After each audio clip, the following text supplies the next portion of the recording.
Good evening, ladies and gentlemen. Welcome to the Londonderry Town Council meeting. Please rise for the Pledge of Allegiance. I pledge allegiance to the flag of the United States of America and to the republic for which it stands, one nation, under God, indivisible, with liberty and justice for all. Ladies and gentlemen, please remain standing to refrain in a moment of silence for those who serve us here and abroad.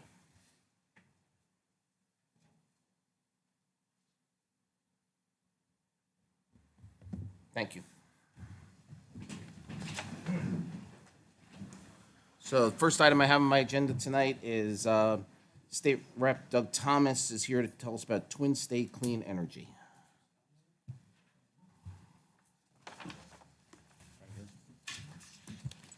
Thank you, sir. Thank you. For the record, I'm Doug Thomas, 143 Mammoth Road, and I'm here because I feel good today because I know about a year ago I was here and brought a little bit of downer news about possible rolling blackouts in the future and because of lack of energy coming into the state. Today, I'd like to announce, like some of you might know, that there is a project that's being proposed. It's called the Twin States Clean Energy Link Proposal, and it proposes to bring approximately 1,200 megawatts of clean hydropower down from Hydro-Quebec. Now, this project is different than what projects we were before in the past to some extent, but we know that we need this power. The entire grid needs this power. All of New England needs this power. We're short quite a few thousand megawatts projected in the future. And although this won't be a panacea for the entire shortage, this will go a long ways towards helping us and potentially to help reducing energy as well. So I must stress this is a proposal. Nothing has been decided yet, but the powers to be that are putting this project together are National Grid, a organization called Citizens Energy. They partnered with the IBEW for work, and also with some folks in Vermont. Twin States, it's called because it enters the U.S. via Vermont and follows state highways down, crosses over into New Hampshire around Dalton area, and follows a state highway down to Monroe, where it picks up the National Grid transmission line and brings it all the way down in here to Londonderry. The unique thing about this project, and I won't get into too many details because I know that at the next meeting, the folks here that are proposing this are due to come here, I'm told, and they will give a complete presentation. So there'll be a lot more details there. I'm here to introduce it. But the reason what makes this project unique from the previous one is that it's going to be bi-directional. And what that means is that once the new power cables are installed, when there's times of low demand here and our renewable energy via solar or wind can be produced, it can flow back up into Canada, and therefore it can be sold into Canada. So when we need the power, it comes down this way. When we have low demand and we have excess power generation from our renewables, it'll flow upward back into Canada. Hence the bidirectional. So that makes it kind of unique. I would say that there's a lot more details that would be, I'm sure people have questions, but I would leave the detailed questions to the folks when they come here in a couple of weeks to talk about their presentation. I will say this, though, this is positive news for Londonderry. You know, we are a great community here, and we thrive on good projects that come in here that help our citizens, and this is one of them. And with the purpose of these folks getting to us now is they want our help in terms of support behind this project. Now I have, there's no way that we can give support until they come here, give their presentation, and answer all those questions, because I will be looking at this project very closely to make sure that it does not interfere with anyone's property, and to make sure that whatever infringements that they do have are quickly and correctly taken care of, as the council has here before in the past. So we will be looking at this very, very closely. But this is a good deal for the town. It also stands to potentially bring in several $100,000 of tax revenue per year at a minimum. So this is good news. We like to get the people behind us. I would encourage anyone with a tuning difference to area to come here and listen to their presentation or listen to it via the TV and ask questions. And it's a long process. This is just a start of them getting this project going. They'll have at least a couple years worth of permits. Then you've got the building area to go on through and everything. But I think this is a good step. It'll bring us more power into this region. It will potentially reduce some of the costs. It's something we really need. So if you have any questions, I can answer a couple now, or I'd be glad to wait for a couple of weeks when the real technical people get here. Any questions from the council? Yeah, I have two. Yeah, sure. How does it actually benefit Londonderry? Last time this hydro was gonna come through town, it was gonna not really benefit Londonderry. It was my understanding it was gonna bypass it. So one question is, how does the Londonderry residents benefit from it? Well, And number okay. two, where is that power station going? Do we know? Do they have a It's not a location power yet? station. It's what they'll be doing. I'll answer the first question.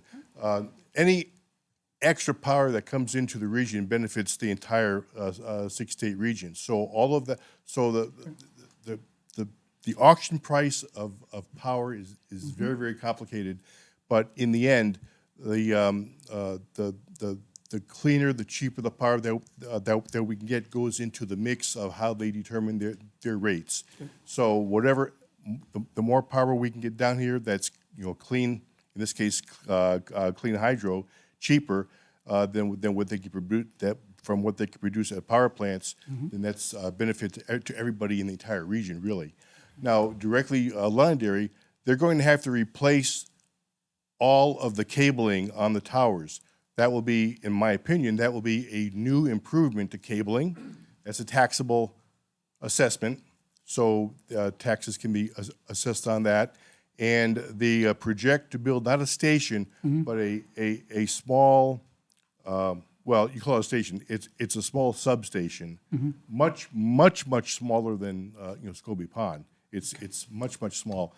And the exact size of it, I don't know. Those are details that can be asked in a couple of weeks.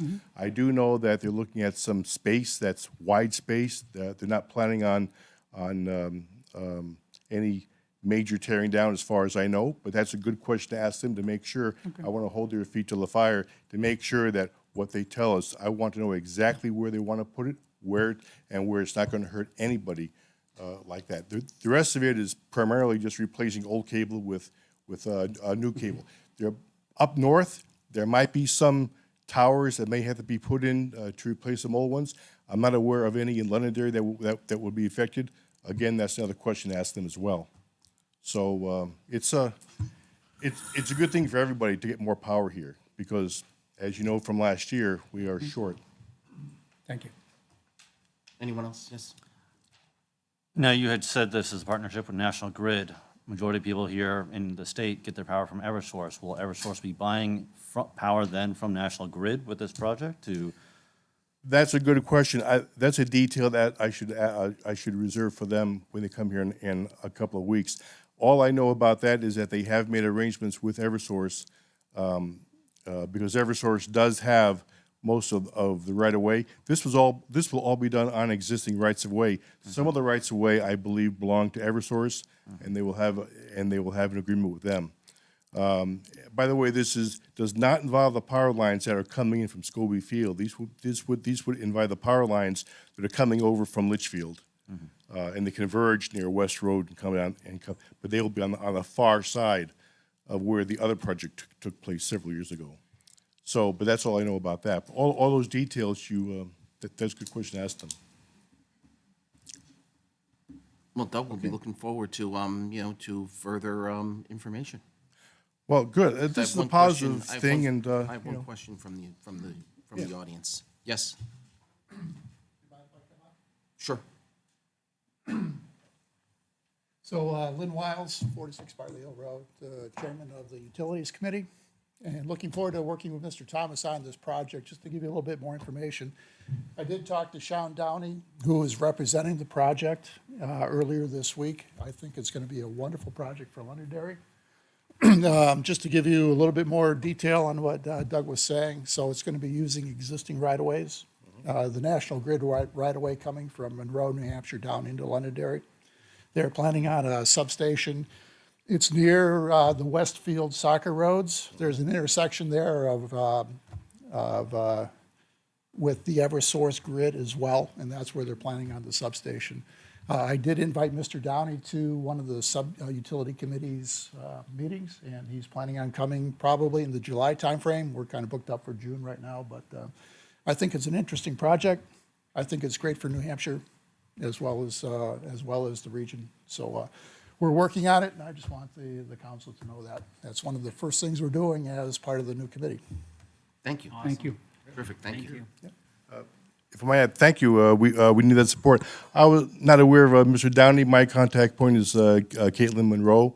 I've been dealing with her this entire time. So between the two of us, I'm sure we're going to have plenty of information, and I'm sure there'll be plenty of questions when they do give their presentation. Thank you, Representative Thomas, appreciate it. Anyone else for public comment tonight?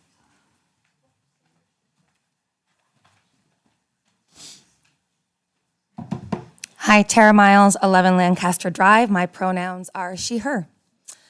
I'd like to talk today about some of the lessons I've been trying to teach my toddler, who just started preschool last year.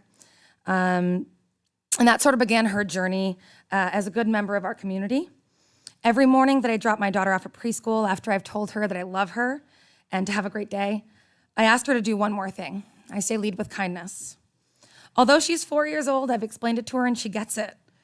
So hopefully those listening this evening and here live on the video will seek to understand and potentially implement this in their day-to-day lives. Lead with kindness when you're engaging with someone who you may or may not like, who you may or may not agree with. Take the opportunity to be kind. It costs you nothing and can pay dividends. While that person doesn't always deserve your kindness, you deserve the kind of life where you're secure enough in yourself to be kind despite that. Lead with kindness. When you're in a position of leadership, take the opportunity to be a kind, inclusive leader who is thoughtful, deliberative, and seeking the best results for those you lead. Take the opportunity to lead by example. Take the opportunity to extend kindness even when it may not be extended to you, because others are watching, listening, and learning.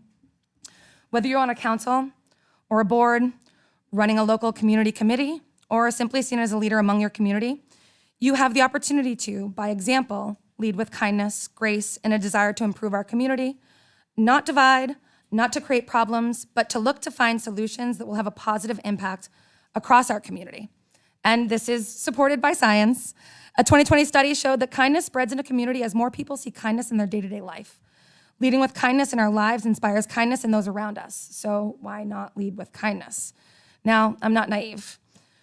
Reality is, however kind my 4-year-old is, she will encounter folks that are unkind, folks that seek to further themselves at the expense of others, folks that look to start trouble simply because they are not fulfilled in their daily lives, people that choose to be bullies for the entertainment of it, people that will always live in the problem and not in the solution. It seems like we've been encountering a lot of that around here recently, so let me share what I've tried to teach her about that. When someone speaks poorly of you to others or of others to you, what are they looking to gain? What are their intentions? What outcome are they looking for? Is theirs an opinion you value? Their words are only as important and influential as you allow them to be. Take it with a grain of salt. Ignore it if you can. But when the time comes, and you'll know when it comes, stand up for yourself, for those you value, for your community. I'm here today for that reason. There's a small minority of folks who purport to speak for the community, but their speech is littered with insults and their intentions don't seem to align with building a better community. Rather, they'd see us divided, tiring us with their incessant onslaughts of smear campaigns and national political propaganda. We are Londonderry, a proud town of hardworking people who deserve to have the focus of our community be the community, making it a better place for all of us to live. Finally, you don't have to RSVP to every fight you're invited to. You can choose to focus on the good and what we can do in our community. Can we shut them up? If only. But no, they're largely within their rights to say and do these things. As I said in a meeting in September, just because we can say or do something doesn't mean we should. Trolls will be trolls. I choose not to RSVP yes to the drama and the narrative spun by these folks who would rather see us spend valuable tax dollars on wild goose chases looking for a problem. I choose not to RSVP yes to the hate and bad legislation they seek to spread. The only way we can see ourselves through this is to join together as a community and say, enough is enough. RSVP yes to a better Londonderry. Pressure advertisers in our local paper to pull their funds if they continue to deliver biased news and platform divisive voices. Stand up when they seek to tear down our civil servants. Write letters to the editor highlighting the good in our community. And most importantly, participate meaningfully in our community by seeking solutions, by leading with kindness, and by getting out to vote at our local elections to support those who will make our community better and to have your own voice heard. Thank you. Thank you. Thank you. Let's, please, no applauding, please. Anyone else for public comment?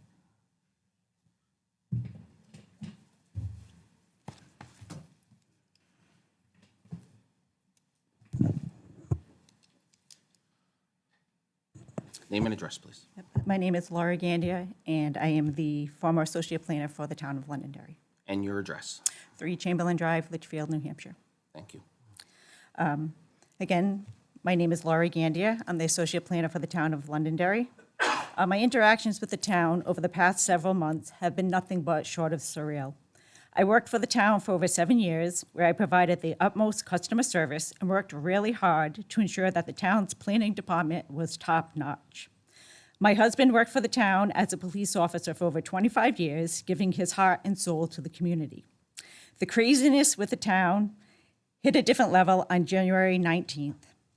A proposed reorganization plan by the town manager, 2 town council meetings, an improper analysis by the town council of its duties as elected officials and of the town charter, the approval of a proposed reorganization plan, coupled with my inability to obtain my personal belongings in a dignified manner.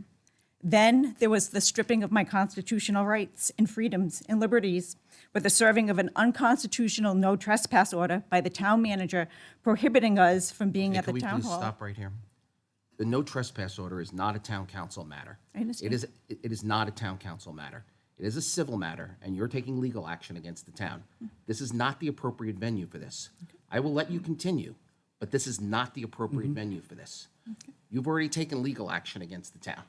I have We not. can't comment, we can't say anything. I have Let's not. Just to clarify the record, I have not taken. Well, we'll have a difference of opinion on that, okay?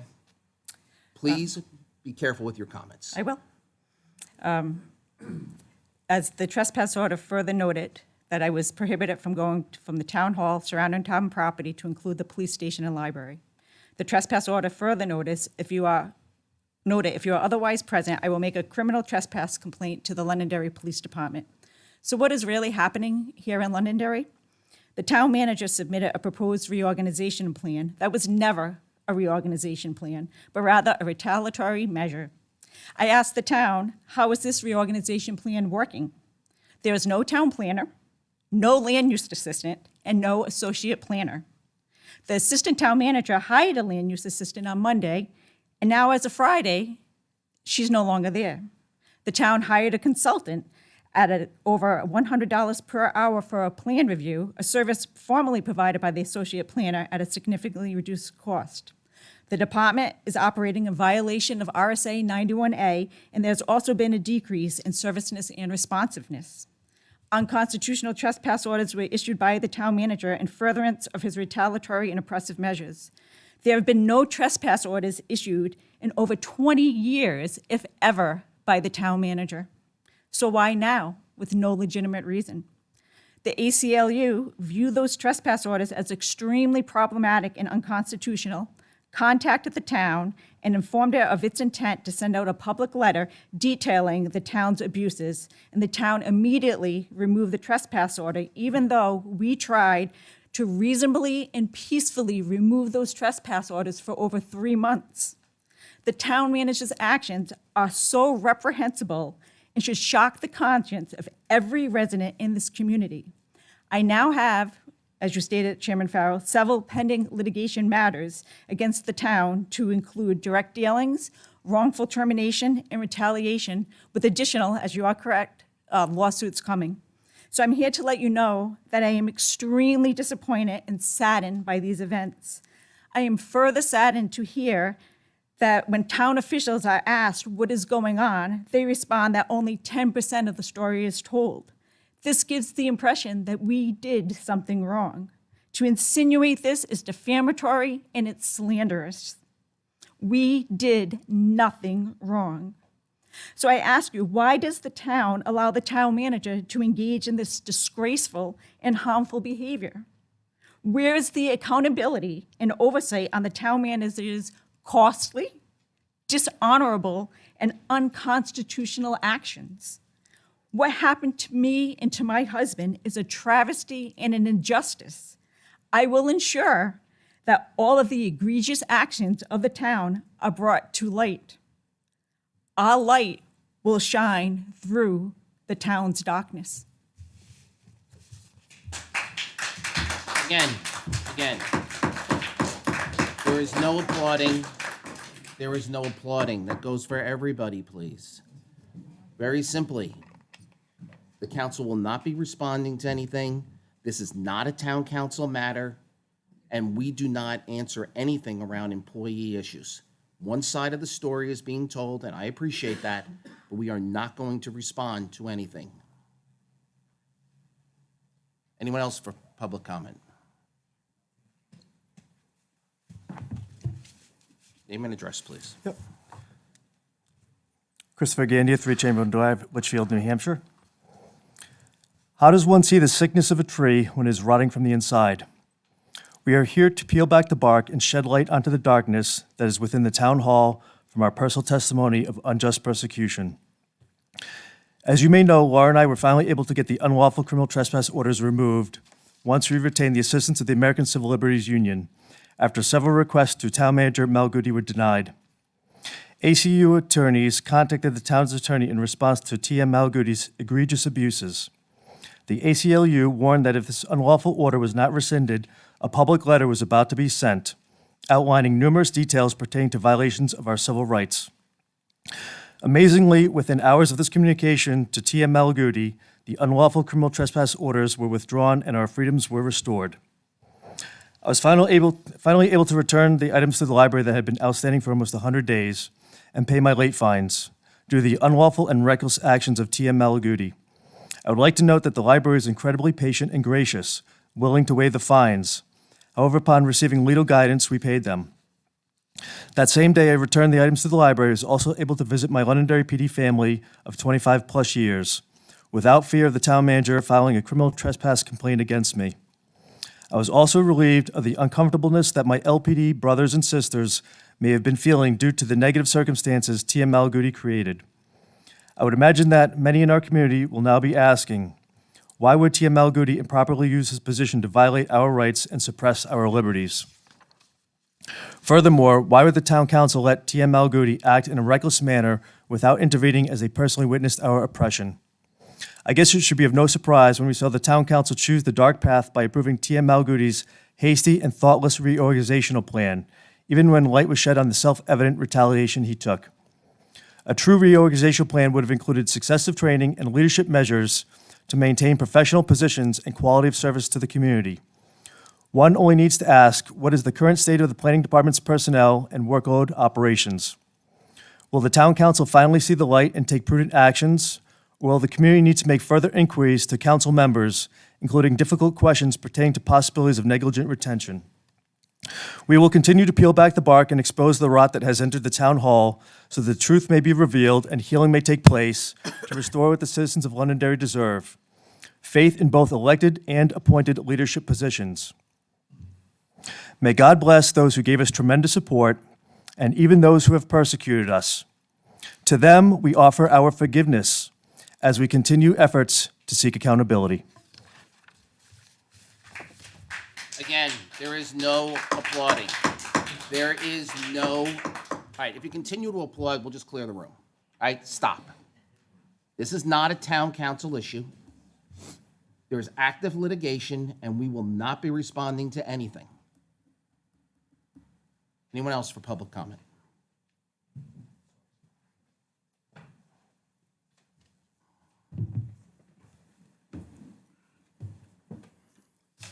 Name and address, please. Jonathan Esposito, 5 Shelley Drive in Londonderry. Mr. Chairman, our town manager has previously utilized his freedom of speech to put correspondence in the paper questioning the credibility of citizens in the past. So I did wish to get ahead of that, just in case any question is shed on the credibility of the statements by Laura and Chris Candia. I did file a 91A, and I have personally seen a piece of the correspondence that the ACLU New Hampshire sent to the town with their great concern regarding town manager Malaguti's remarks. So I can testify to the veracity of both of the Gandia statements. I don't know what that outburst was. I would have appreciated if you quieted it, Mr. Chairman. But Trying to listen to you, Mr. I Esposito. understand, sir. My apologies. I actually wish to encourage fellow citizens to support their local journalism as opposed to pulling their support for it.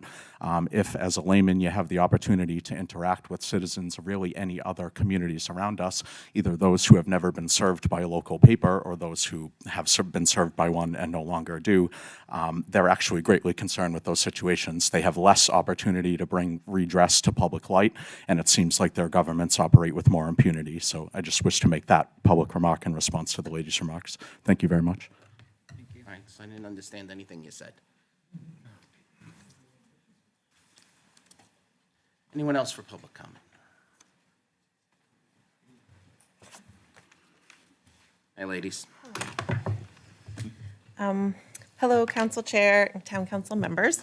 My name is Erin Matlin. I'm the Library Director at the Leach Library, and with me here is my Assistant Director and Head of Technical Services, Donna Plant. We just wanted to share with you some of the things that are happening at the library. We have a lot of exciting things coming up, and we wanted to share it at this venue because we know a lot of people watch the meetings, and so we thought it was a good opportunity to kind of spread the word. So the first thing we're going to talk about is the library survey. For almost 2 months, we've had a survey out, a community survey, just asking Londonderry citizens to fill it out. It'll help us gauge and try to meet community needs for future planning. So we're excited about that. We have copies here actually at the table in the back. Also additionally in Town Hall, that community table, and then also on our website and at the library. So I encourage everybody in the community to fill it out and share your thoughts about the needs that you would like to see at the library. The deadline for that is May 31st, so coming up quick, but thank you for those who have filled it out already. And then Donna's going to talk about some more things. Yes, so summer reading is going to start June 1st. We're very excited to offer a program for all ages. So there's a program for children, teens, and adults. This year's theme is All Together Now, which focuses on teamwork and community. So we're excited to have programs that speak to that theme. Our librarians have already started visiting the schools to promote the programs. So a lot of kids will see them in the classroom. We also preemptively want to thank our friends of the Londonderry Leach Library for sponsoring some of the programs, and many local businesses that have already donated gift cards for us to raffle off during the programs. And to kind of include with this, the Board of Trustees has decided to implement some summer hours. So those are going to be effective starting Monday, June 19th, and through Saturday, September 9th. Mainly the changes to our current hours are going to mean that we're open on Thursdays from 9 to 5 and on Saturdays from 9 to 1.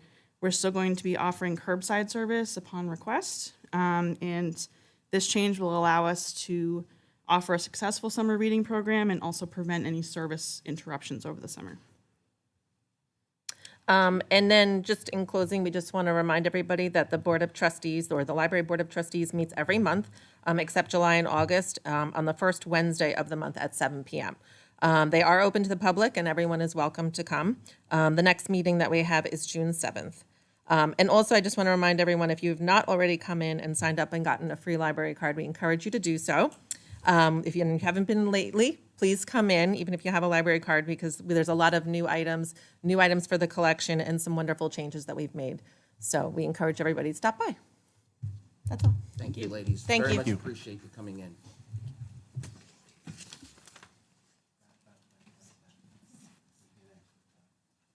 Anyone else for public comment? Name and address, Good please. evening, Maria Barut, 6 Bridle Path. Just a couple comments.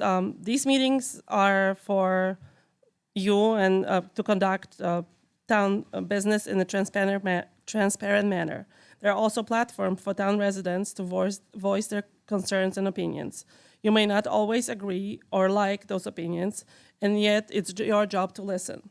All of you here choose to run for these positions. You were elected by the people of this town, and it's your duty and responsibility to follow the town charter. Try to engage in better dialogue with the community. Gavel is not the answer to the questions that you don't like to hear. And just to follow up, I remember not too many months ago when Councilman Butler asked us to get involved. I didn't get involved. I got even elected to the town position. And we are involved. We're trying to listen. When we see something that we do not like, we're going to raise questions.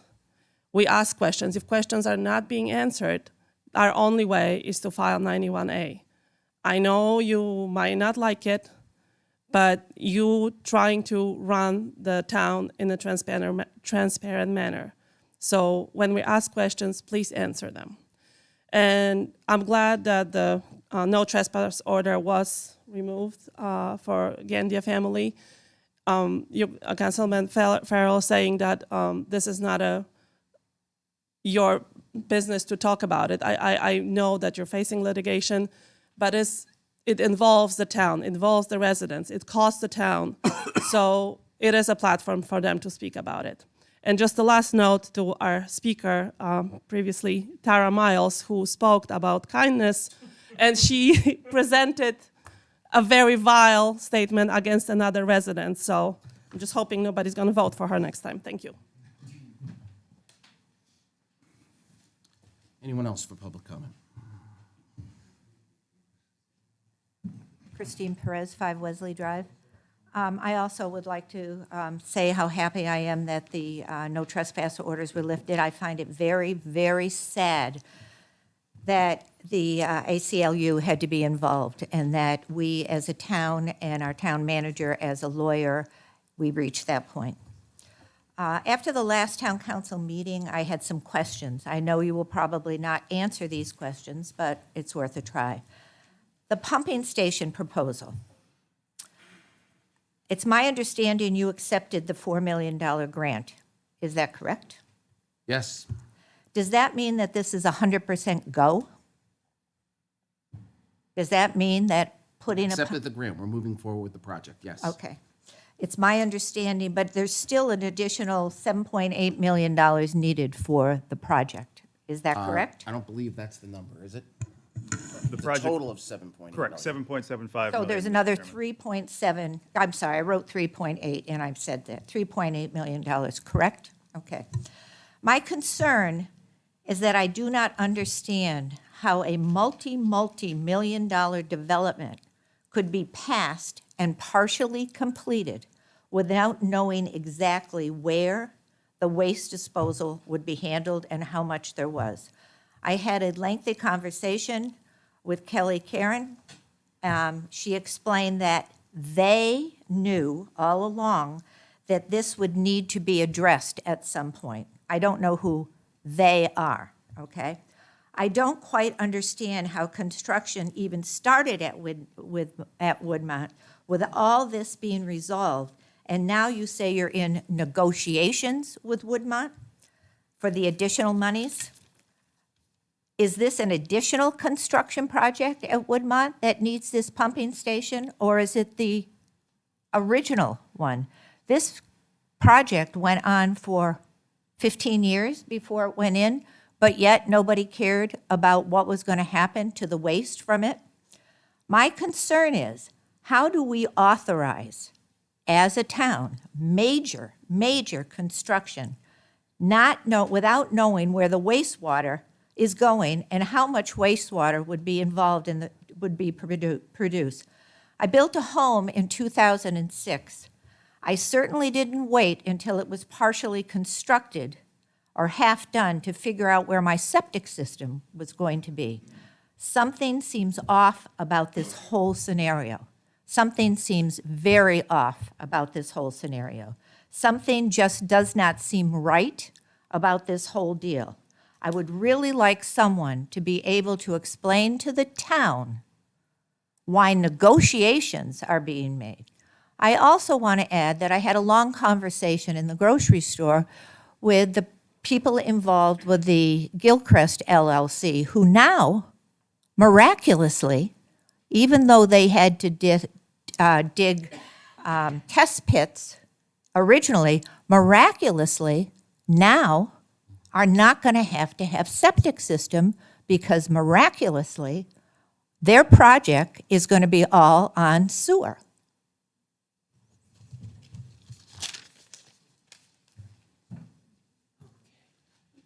Anyone else for public comment? Hi. Yes, sir. Name and address, please. Ralph Jan Gregorio. I live at 16 White Plains Avenue. Welcome. Hi. Yeah, I'm just here today to show my appreciation and my gratitude to the Londonderry Police Department, Londonderry Fire Department, and also the Vice Chairman, Mr. Friends, for their help, their assistance, resources, effort, consideration with regards to an unsettling event. My daughter last night called me on the cell phone, crying, extremely upset. She was lost in the, I think it's called the Musquash Yes, sir. Conservation Area. And all I could get out of her, she told me her phone was dying. All I could get out of her was that she entered in the Hickory Hill entrance. I called the police, and the dispatcher led me to that entrance because my GPS, for some reason, couldn't find it. And when I got there, I went in there with my flashlight, yelling out her name, and I ran in there. Somebody called me out. It was I think it was a police officer, and he said, "We're going to take care of this." And they were there with cruisers, drones, ATVs. The fire department battalion chief, I believe his name was Phil, set up a command station, and it was great. Me and my wife were just about falling apart at that moment, and he calmed us down. He helped us settle us down. He told us that we're going to have the whole perimeter covered, and if she gets outside the perimeter, she's okay. She'll hit a residential home and she'll be fine. As it turned out, he was right. She hit a residential home. But I just want to say that it's very comforting to know that this town has the resources, the fire department, police department, and so on, that assist their citizens in a time of trouble. And I mean, it made a big difference to me. It made a big difference to my wife. And we're very thankful and we're very grateful. Thank you, sir. I'm glad everything turned out great. Yeah, it did. Thanks. Thank you. Thank you. Anyone else for public comment? Hi, sir. Name and address, please. My name is, pardon me. My name is Peter Kimpton, 89 Fieldstone Drive. Hi, sir. Hi there. Good evening. I find myself startled to be in agreement with Representative Thomas on something. And that was his statement: the cleaner, the cheaper the power, the more it benefits residents. Absolutely. I completely agree. I should point out that Vermont enjoys approximately 30% lower residential electricity rates than New Hampshire does, and they are at 99% renewable energy for residential electricity. It's also true that bad air quality causes sickness. People are harmed by dirty power.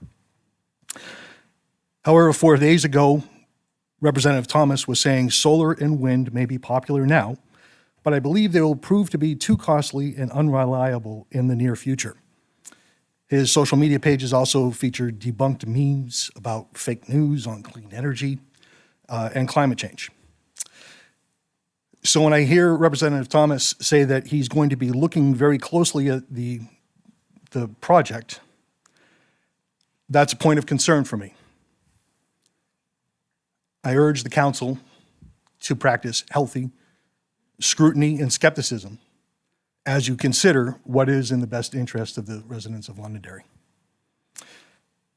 While Representative Thomas has been a part of the House Committee on Science, Technology, and Energy, we have seen New Hampshire reach a dubious distinction. We are one of the most expensive places in the continental United States for residential electricity.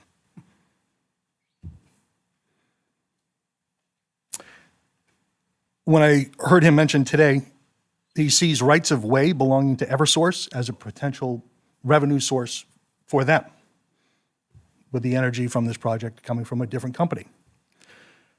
I think I need to point out what's available on the Secretary of State's website, and that is that Representative Thomas has received campaign donations from Eversource. They were his second largest group donor in 2020. So I, again, would urge the council. This seems like a good project. It's certainly much more appealing than some of the previous projects that have been advocated. I urge you to be very cautious in your approach, as well as the feedback that you receive. Thank you. Thank you, sir.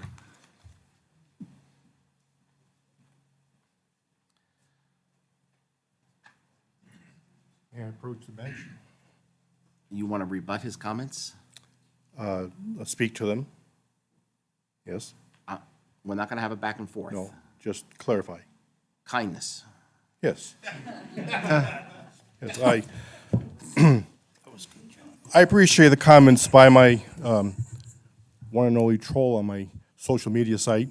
No name And calling. we have been No, discussing back and Doug, forth. Doug, I will set the record straight. I will set the record straight. Mr. Kempton is correct. We do not believe that 100% renewable energy is going to be the cheapest form of energy here in the future, and we work hard to have a balance. But I would like to address one issue. The characterization that I might be on the take from Eversource is a figment of someone's imagination. It is true that in 10 years and roughly, $10,000 spent on campaigns, 95% of it out of my own pocket, it is true at one time, for one campaign, I received a $250 donation from Eversource. I have to admit, I thought it would take a lot more than that for someone to think that someone would be on the take for that, but apparently he feels that's enough money for someone to be on the take. So I can't speak to what it would take for that characterization, but it's not for me. And I can point out there are numerous other issues where other representatives have taken far more contributions from a myriad of other organizations. That is the only utility or for-profit organization that has ever donated to my campaign. I don't regret it. I'm proud of it.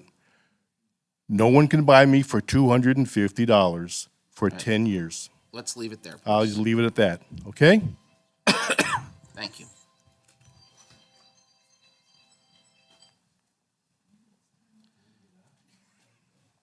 Anyone else for public comment?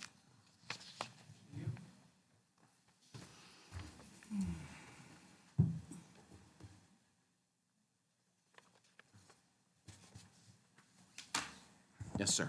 Ray Burson, 3 Gary Drive. We've heard a lot of comment here, but in regards to this project that we're going to be looking at, this is nothing new. This has been going on since 2017, okay?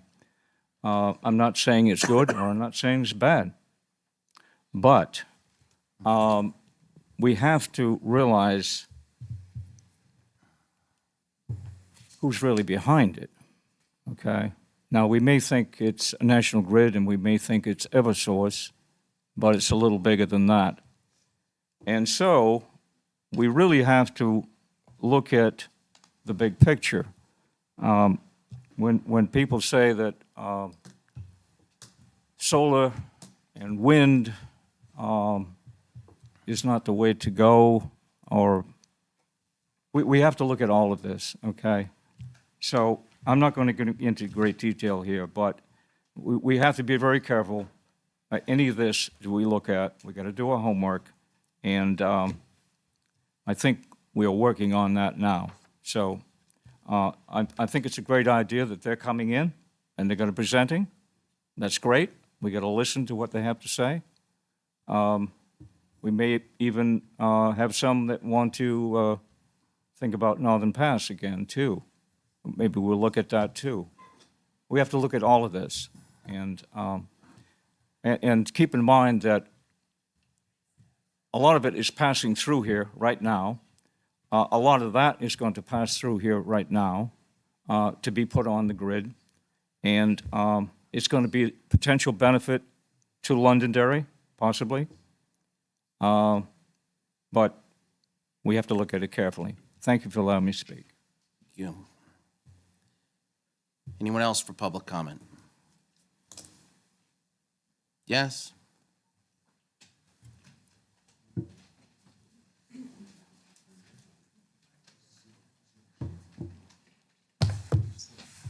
Good evening. Ann Champa, 28 Wedgewood Drive. I didn't expect to be speaking here tonight, but something moved me to say a few words. I've been on, I should say, I want to recognize two people who formerly worked for the town, both Laura Gandia and Beth Morrison. I feel they did a wonderful job for the town. From what I saw, Laura helping out the planning board, the zoning board, Heritage Commission, Conservation Commission, and I've only thought the best about her because she was so knowledgeable and she always did everything pleasantly. I had no issues with her at all. I'm just saying for myself.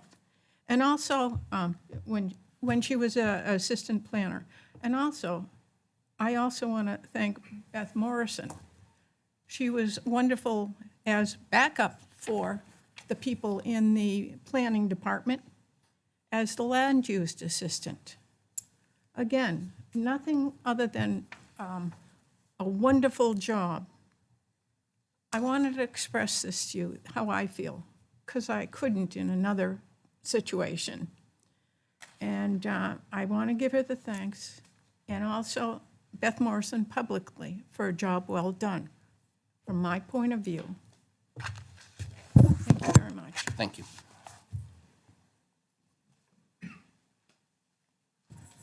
All right, seeing no further public comment is closed. Just to correct a couple of quick things here from public comment. The Woodmont Development Agreement was filed over 10 years ago. It's filed with the deed.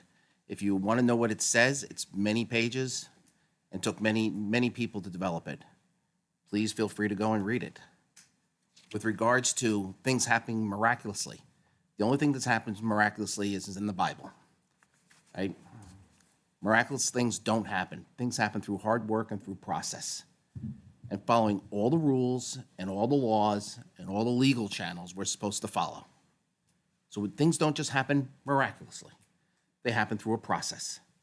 So if you're going to come in and you're going to make statements about things, go read the development agreement. Go read the process. It's a 600-acre project, which is over $1 billion. There's much more to it. There's simply coming in and making a statement and having a conversation with somebody. That's enough on that. And Mr. Chairman, if I can just... Public comment is closed. Public comment is closed. Public comment is closed. Public comment is closed. Public comment is closed. Please sit down.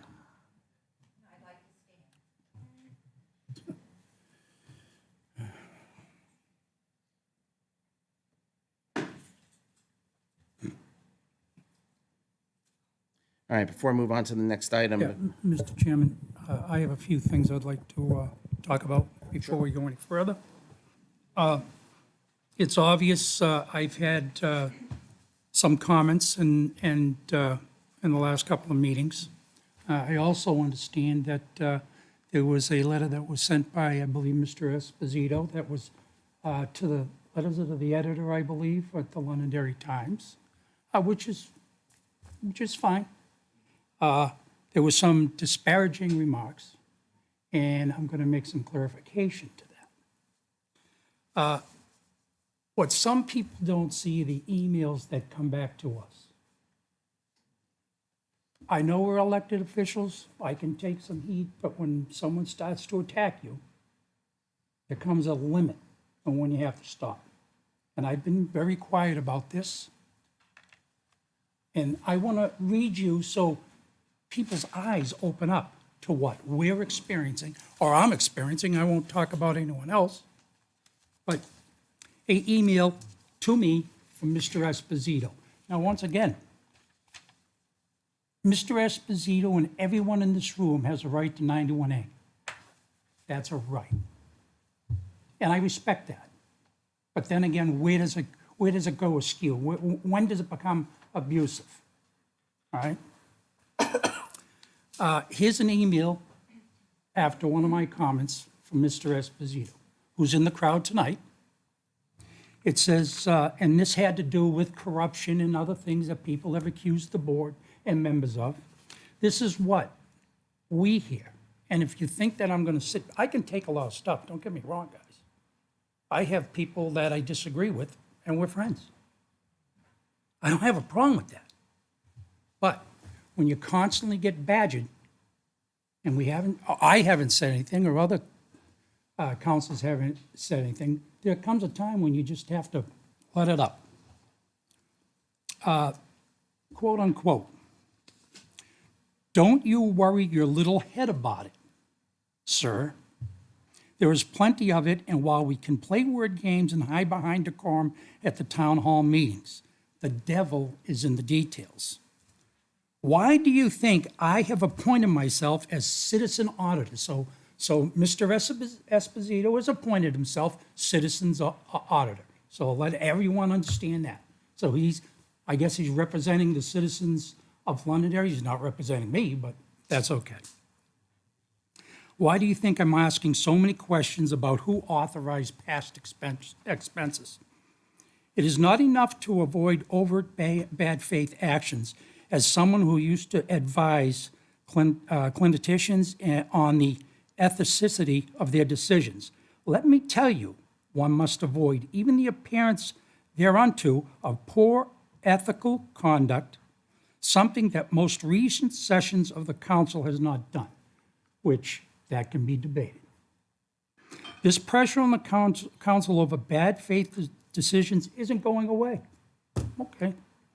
There is a shadow over the town council, one that hopefully some new blood will serve to dispel. Regardless of the outcome of the election, there will be a new level of scrutiny and new era of accountability. This is the final statement. And you will have the benevolent hand of Jonathan Esposito to guide you along the way. So these are the kind of emails that we get constantly. And by the way, Mr. Esposito, you can get this on 91A, but you wrote it so you have a copy of it. Here's another one. No, Mr. Chairman. Out of order. Mr. Chairman, there we go. You are out of order, sir. Here's another one from Mr. Esposito. Mr. Green, which it wasn't Mr. Green, it should have been Mr. Butler, but okay, I get that. Doubling down on your rudeness tonight and the council chair not addressing it, yet again, shameful behavior from this council. He is an out-of-control animal with the way he addresses citizens. Okay? Let me explain something to you, Mr. Esposito. I have lived in this town 36 years. I have a lot of friends in this town that would not categorize me as an animal. Okay? But please, citizens, understand what we're receiving, what we get badgered with. Interesting watching Mike Malaguti stumble through the presentation on Mac's lease. Judging from public comment, you people have been making backroom deals again. Mr. Esposito, and let's everyone hear it, there was no back deals with this, okay? The owner of Max Apples, the new Max Apples, never came to the town. We had to ask him, and he came to us to introduce himself. Now, when this came out, I can tell you right now, I went to different people and said, hey, look, you're in the apple business. Why don't you put in for it? Okay? So did I go out? Absolutely. In trying to make sure that we get the best deal that we possibly can for land that you guys own. Yeah. Did I ask Dan Hicks? Absolutely. This was years ago. Did I ask Shady Hill? Absolutely. You know why? Those people have been in town for a long time, and I know what they can do. Well, it just goes to show you that Dan Hicks and Shady Hill, they didn't put in for that. They did not put in for it. Now, when Mr. Malaguti said that he had a new agreement, I didn't even know Dan Hicks was involved in it. So, you know, when you start to think that there's backroom deals, there aren't backroom deals. But you keep going that way.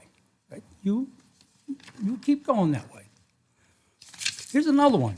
This was addressed to Councilor, Chairman of the Council. Every councilor, including the town manager, is paying attention to his fee presentation for the fire department, except Chairman Farrell, who's kicked back in his chair on his cell phone for minutes at a time. Did you ever ask what he was doing? Do you know what he was doing? He was paying attention. Again, out of order. That's the That's reason. 2 warnings. There won't be a third. He was paying attention at the time that everyone had a reason to get up and talk about, the time frame. So when you sit there and disparage him, you're wrong about it, Mr. Esposito. You're totally wrong about it. Okay, now we talk about ethics. Now we're going to talk about ethics. We're going to talk about ethics? You're an ethic guy. Before David Steinhauer passed away, and God bless him, he sent a letter to the chairman, John Farrell. Do you know what that letter stated?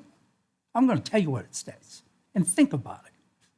The Londonderry Lions board members met on Monday, September 19th, 2022, and voted unanimously to terminate your Lion membership effective immediately. Yep. This action was taken due to numerous violations of the International Lions Club Code of Ethics. I don't know if many people know this, but might as well get it out. Your assertion, I do not feel that Londonderry, New Hampshire Lions Club is a good place to belong or to volunteers. They've been in this town for how long? They have sold Christmas trees. They've done a real good work for people in this town. But here we have the disparaging remarks. Slandering and defaming the character of our fellow members. Okay. Violating the approved motion to keep Londonderry Lions Club personal information off all forms of social media. Publicizing personal club business. Not uniting members, instead creating division and dissension among club members. The board exercised its authority to take this action as prescribed in the club bylaws. Forfeiture of membership. You are not to attend any Lions meetings, attaches your check in the amount of $53 for a refund of annual dues. So, the Lions Club. Really?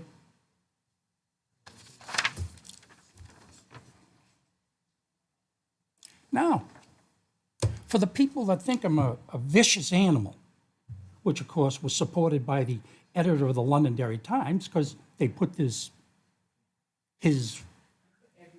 yeah, I know you did. Again, Okay, here we go. There are some people that said, geez, Jim, you're doing a good job. So let me read you something on the good side, okay? Mr. Butler, thank you for standing up to that group of miserable rabble-rouser that show up at almost every meeting to complain about trivial matters. I watch most meetings and I find them ridiculous and childish. Thank you for not apologizing when no apologies is due. Keep up the good work. I will vote for you again. So, Mr. Esposito, you're not the only guy in town, and whatever your group is. And by the way, are you the chairman of the Londonderry Republican Party? Point of order. This is not No public point of comment. order. Well, no, I already know. I already know the answer. You are. Please, no And I questions to will the audience. publicly tell Yeah, people please, no he questions does to the not audience. represent me, and I'm a No Republican. questions to the audience. Okay? All right. Here's another one from Mr. Esposito. Thank you for your non-apology. I believe citizens Tara Miles, who I vehemently disagree with on many political positions, that's okay, recently addressed a session of the town council and called for more kindness all around. I can see that request fell on deaf ears. It goes both ways, Mr. Esposito. It goes both ways, okay? As benefiting your unapologetic arrogance. I'm sure that if you talk to people, like I said, I've been in town 36 years or whatever, I'm sure that there are a lot of people in this town, and not a small group, that think I'm a nice guy, okay? I can't wait to receive my 91A with emails that you sent to your private distribution list. This, I guess, has something to do with Chairman Farrell. With the intent to bully me as a citizen and falsely malign the Londonderry Republic Committee. I will look forward to putting up his sick and tired of hearing from citizens signs next to all your signs next election, should you choose to run. I will personally pay for them out of my pocket. Well, I hope, that's classy. That's a good way of handling things. Now, the group. I mentioned a small group. Well, I know a few of them. I have an email from Jonathan Esposito dated March 9th. March 9th, Deb Paul was still a town council. What's that, and this was to Deb Paul, who owns the newspaper, and she was town council, Glenn Douglas, who's here tonight, Christine Hughes, which I have now realized that Christine Hughes is Christine Perez, so people know. So those are the three people that are on this list. What's that song from the Whispering back in the day? Question mark. And the beat goes on. Ba-da, bum, bum, bum. I will let you know how fruitful my just asking is as soon as I get a response.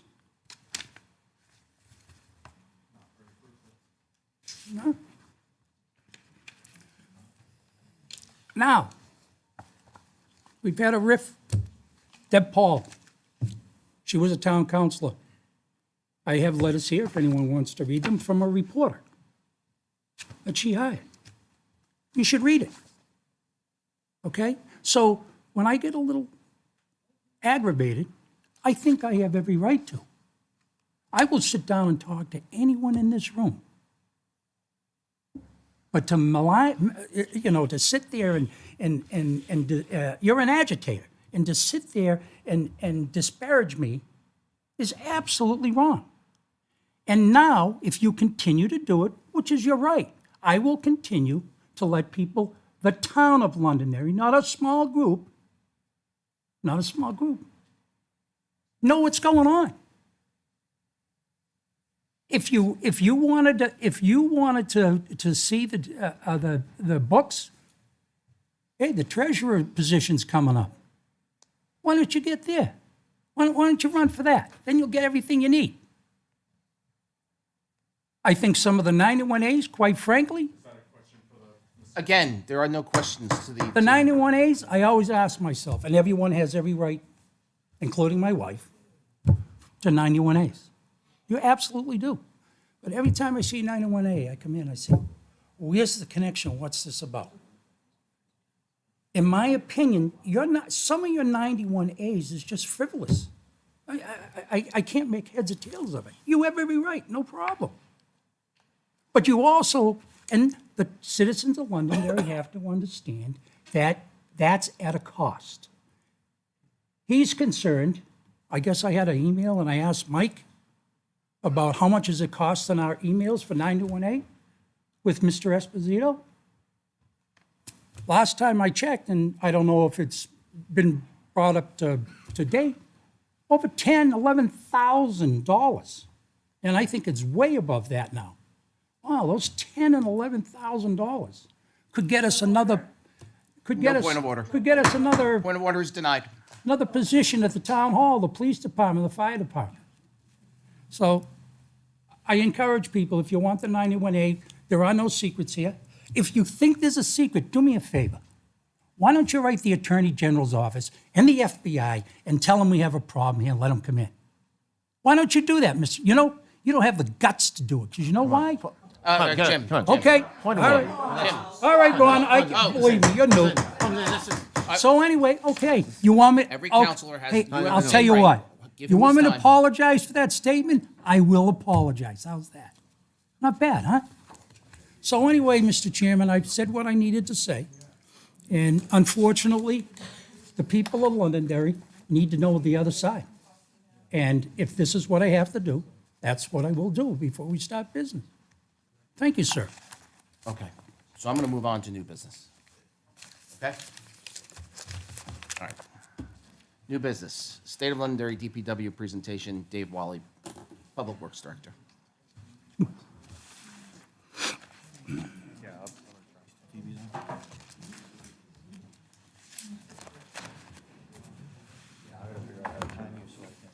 don't you all leave now? No? No problem.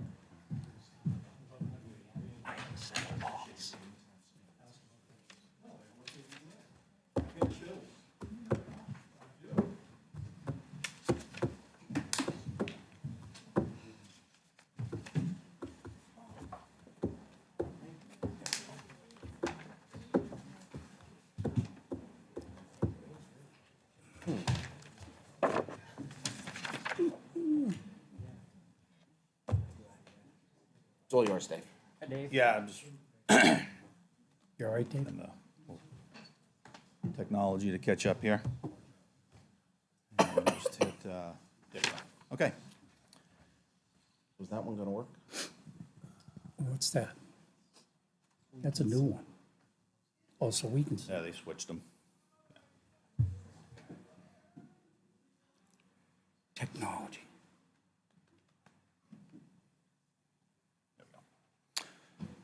All right, good evening. Thank you, Mr. Town Manager, Mr. Chair, members of the board, Ms. Assistant Town Manager. My name is Dave Wally. I am your Director of Public Works and Municipal Facilities for almost 2 years now. Well, also, it's important to point out that I've been a resident for almost 24 years now and have 26 years of experience with Public Works, my previous employment. And so, after being here, like I said, almost 2 years, I think it's important to come before the board and kind of give you a snapshot as to where we are in time right now with our infrastructure within the department, our assets, what our employees deal with, the level of service that we're able to provide, and basically try to perhaps, I know there's been a lot of questions asked over the years and living in town of me, and certainly now working with the town, I've heard lots of questions, and I've been doing a lot of listening to a wide faction of people within the community and other departments and municipal leaders. Certain questions like, why don't we plow the sidewalks in town? Why don't we have a full-time chief mechanic? Why don't we sweep the streets? Why don't we have the drop-off center open year-round? Why don't we?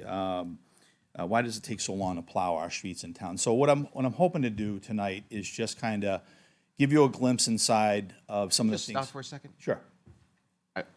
The does all very interesting. The Public Works Department in this town does a fantastic job. Yeah. We have no potholes. The streets get plowed efficiently. I mean, let's take credit where credit is due. You and your team do a great job. Thank Right, with limited resources. So thank you. I agree, and thank you for pausing me on that. I like that. I like that. I'm not here to say we're in dire straits and we got all kinds of crises. I love We're that. not in crisis You mode. guys are out there working your We're- tails we're- off, all while we're inside being nice and sitting by the fire. And we thank do, you. and we do, and probably my own, personal issue is that, I'm always critiquing things and I want to do better and more efficient and respond And that's great. better. And respond it better to the shows public. every day. So hopefully by the end of this presentation, I'll shed a little bit of light into some of those concerns and issues, if you will.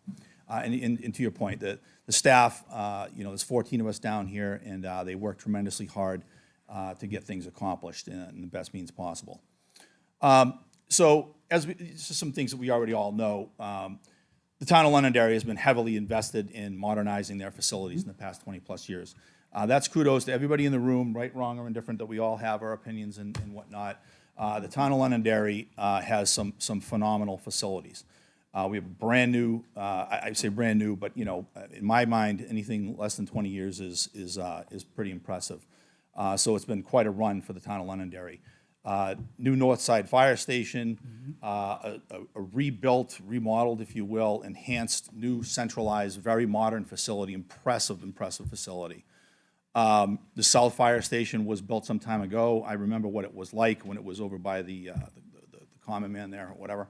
A new town hall as we stand in here today. Certainly a modern police station, another very impressive facility. And the Leach Library with the additions, the renovations, and also to mention the senior center had a very nice upgrade to that location as well. So, it begs the question for me, what's with Public Works? Were we overlooked? Were there other things that we just couldn't meet that challenge that we had to turn our focuses to as well, and whatnot? And I don't think, I'm not saying that in any way that anything was done wrong, but perhaps now is the time that to possibly talk about this. So the main area of concerns that we're going to have, I'll address, is some of the site conditions that we have down there, the way that we store materials that we work with day in and day out and year round. Certainly our storage equipment is getting extremely expensive, and I have concerns about the way that we store it. I mean, when we're purchasing trucks now that are in excess of $200,000 each, I think that we need to start to find ways to prolong how long we have that in our operation, as opposed to just, putting it on a 10-year cycle and getting another one. And those 10-year cycles are hard cycles for these trucks, and I like to see us to try and preserve them a little bit longer. We have some definitive facility inadequacies down there that you'll be seeing here a little later on that create operational efficiencies. And like, the chairman stated so eloquently, that, the employee safety and the work conditions for our staff is of concern in a way that, we want to make sure that, again, we're being efficient, we're doing things safe in a good manner. So kind of pull back the curtains here on some of this stuff. And, yeah, get a little creative. I know. My wife might differ with you on that. I'm sure she's watching at home, and I'll get a full critique of this when I get home. Love you, hon. All right, so site conditions. I'd say approximately 25% of our site at 120 High Range Road is paved. But what that does is, and with the heavy equipment that we use in and around our property and coming and going and whatnot, and lack of drainage and what have you on the property, we have muddy parking areas. This is an area right outside the building, the employee building, where we park. And it's very self-explanatory. We get rain, we get snow, we get ice. It creates problems all around the property. Our materials are extremely important to us when we need them. This is our sand pile that we use on the roads in the wintertime. And we don't have an adequate sized shed to keep and house enough tonnage of the winter sand mix. So, and you'll see a little later on some of the problems that causes. In fact, on this very day that I took this shot, we had just smoothed that area out to where we drive into the back to get some of the sand. And the animal control officer had come down to grab a bucket of sand for a little situation he had going on, and he sunk right out of sight in there, so we had to pull him out of there. But at any rate, so, you know, it's difficult on the employees, it's difficult on the equipment, and trying to keep it clean and get all that mess and whatnot off the equipment as well. You can see we're constantly backblading and trying to smooth things out to either let them freeze or dry out, and then when they dry out, like this time of year, now it becomes a dust bowl down there. Another challenge. So, more on the site conditions. Is ice. That's a major concern, especially our employee parking area. You can see their foot tracks in the snow and the ice and whatnot. After working long shifts, you know, you get nervous watching the employees walk out there tired. They're trying to go to their cars, and they certainly don't look like the parking lots or the roads that we plow and do such a good job on. But it's tough to plow some of the parking areas that are just dirt or mud or gravel. Creates, you know, issues and concern walking around the property. Again, you can see some of the efforts of some of the backblading that we try to. You can see some of the hot top is broken up in the corner there as well, if you want to call it that. And we have to create these swales in and around our property to get the water to try to run out of there best we can. So when employees got to go and maybe go get another spare plow, and bear in mind that all these pictures are, most of these pictures are taken in, you know, good controlled environments. This is not at nighttime when the employees have to go out there. It's pouring rain, mixture of snow and whatnot. It's dark on the property, and they got to kind of watch their step as they go. So we have slow runoffs for the water. This is another parking area on the side of the building. Might be a little bit difficult to see, but I'll point it out there. A lot of the water slowly runs off into that corner where we park, and then it freezes and creates ice around the employees' cars and whatnot, and they got to step on that to get into their vehicles. So we do have a lot of ponding water around the property. Right dead center of our yard, we have this kind of makeshift retention pond, if you will. So you've been hiding the town swimming pool? Yeah, there you go. Put a water. Well, you can see we got a ducky up there, and we got some other little things to try to dress it up a little. That was good. But Ted. we haven't You're welcome. put a fountain in the middle yet, so it's not quite that fancy. How deep is that? It's about 6 feet, maybe at Maybe if we best. put a fountain in the middle, people would throw coins in, and then we There you could pay go. for There you go. Yeah. We got our funding source right there. But at any rate, so the water gets there in a variety of ways.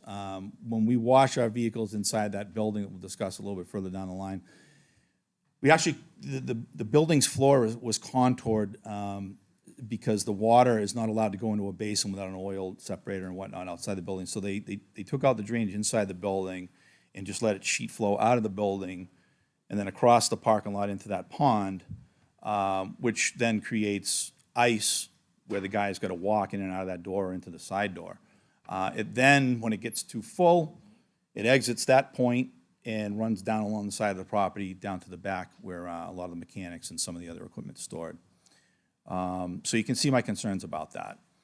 Moving on to material storage. You know, we have an undersized sand salt mix shed, as I discussed earlier, and that's there in the upper left-hand corner.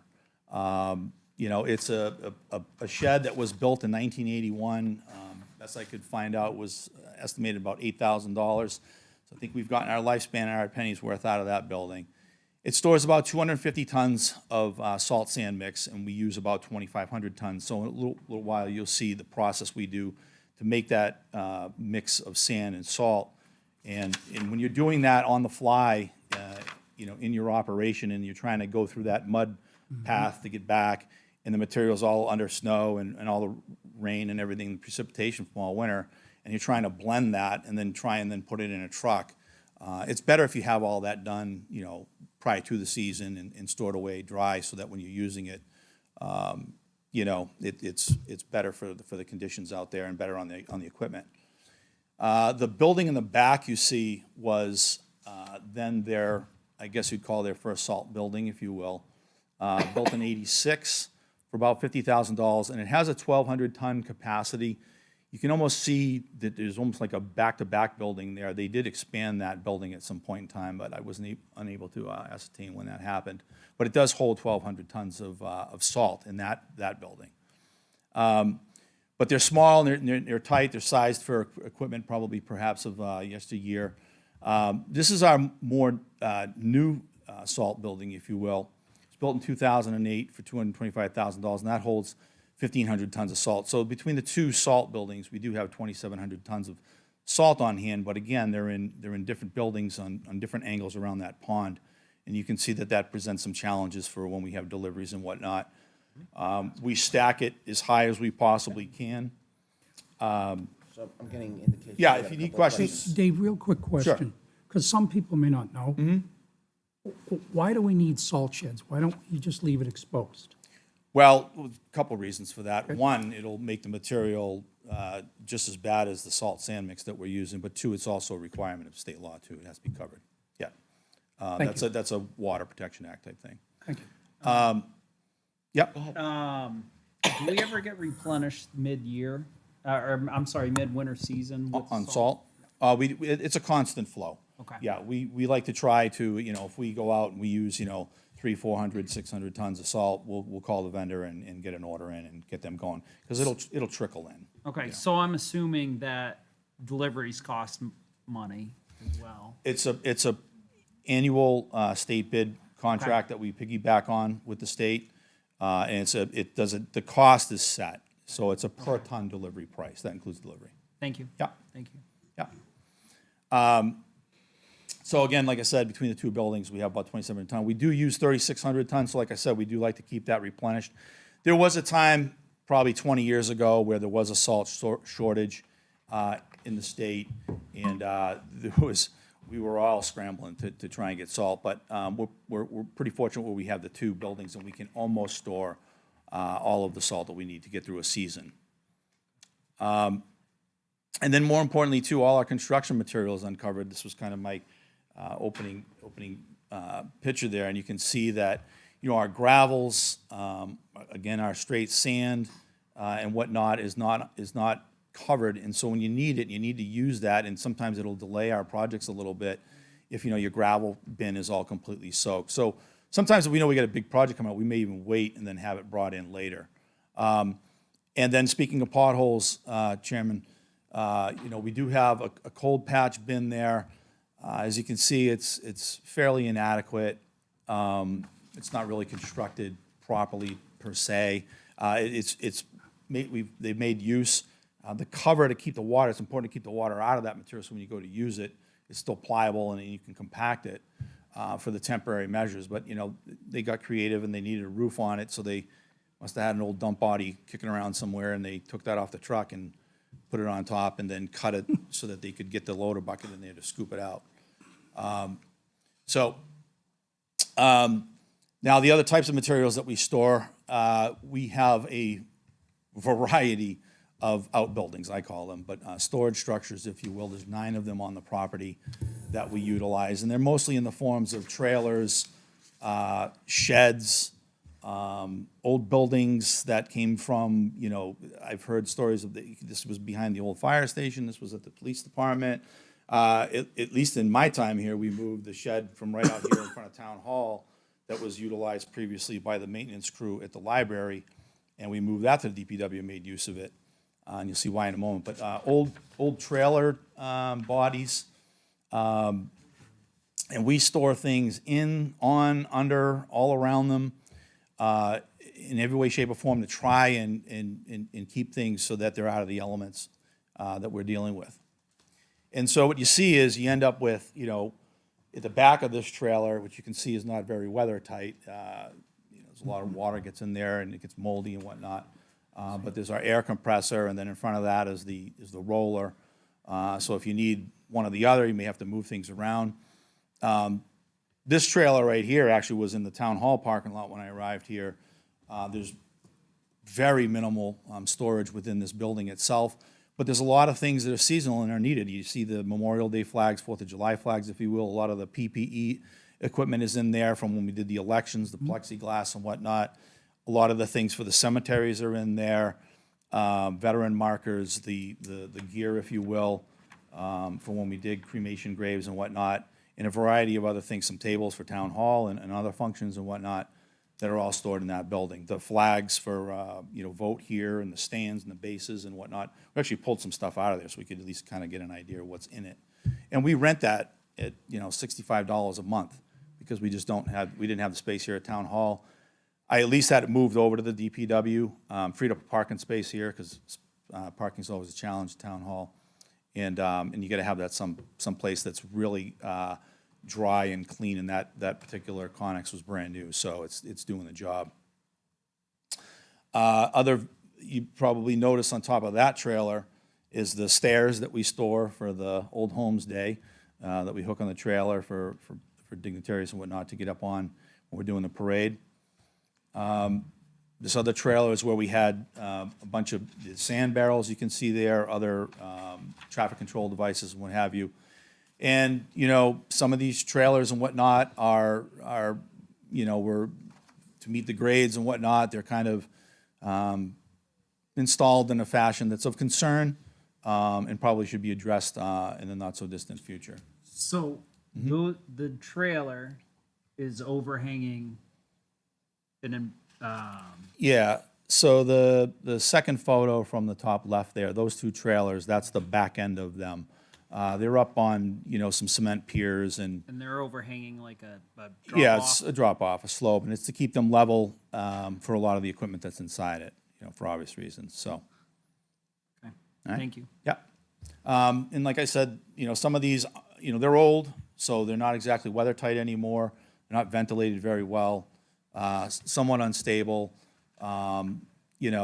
They're impractical, borderline unsafe. They're not lit, so if you're in there in the nighttime trying to get something and there's no power and whatnot, so. So again, we're challenged with storage. Now we're moving inside the facility, if you will, that we have there on site. This is how we get our hands on some bins and whatnot, and we screw them up to the wall because we don't have the floor space so that we can store our cutting edges and whatnot on the floor. Those are extremely heavy, so you don't want those hanging off the wall. Various tools and whatnot all hanging on the walls. At the far end of that photo is where a lot of our power hand tools, chainsaws, backpack blowers, and things of that nature are stored. This is the old break room in that building. So when we got that shed from the library, we were able to put some cones and whatnot in there, and then we recaptured this area, and we really tried to, again, tuck things away where we can. So in the middle of the night, someone takes down a stop sign, or we have to quickly set up a roadblock or a detour or something like that, or whatnot. They have some stuff that's at least readily available, and they're not digging around in the dark and trying to get everything that we need. This is an example of our parts room, which is upstairs, and that's our main electrical panel right there that comes in and supplies power to the building. As you can see, we have a lot of items stored in front of it, which is something we're really not supposed to do. But again, you got to keep things off the floor and out of the way. This is some of the mechanics' work area. Small, the bench is tight to work on, and this is their grinding and welding area, if you will. And so what it encourages, and unfortunately, they store things up too high where they shouldn't be, where they got to reach overhead or get a ladder and now something falls. When the Department of Labor came in and did a little evaluation, they made us put up some chicken wire up top of that parts room just so that things might not fall off that and hit somebody when they're walking by. And we built a sound room around the air compressor there so that it's not so loud when the employees are trying to work. But then, of course, that creates a shelf, so now they're putting stuff up on top of that. And I'm not, we do what we got to do. So it creates, like I said, narrow workspaces on the work surfaces and whatnot. And, that right there is a cutoff saw mounted on the cinder block wall. Probably not the best way to do things, but again, we make it work. And so this is our parts room, which is at the top of the flight of those stairs, which is of concern. You're up there, you're getting parts and whatnot, going up and down stairs and carrying things. That's another concern of mine. lot of flammable materials in this building, and if you're over 5'9", like one of our mechanics is, he's got to watch his head when he's up there. I'm 5'10", so even me, I'm crouched down a little bit. I just shaved my hair a little shorter so it doesn't happen. But trying to break it up here a little bit, folks. I know this is really stimulating conversation stuff, but it is important. It's very important. So this is another one of our storage rooms, and it has a lot of flammable things in there. We have them in the cabinets and whatnot, but our oils here, some of the crude oil is stored here. A lot of the the sprays and cleaners and disinfectants and things like that are all in there.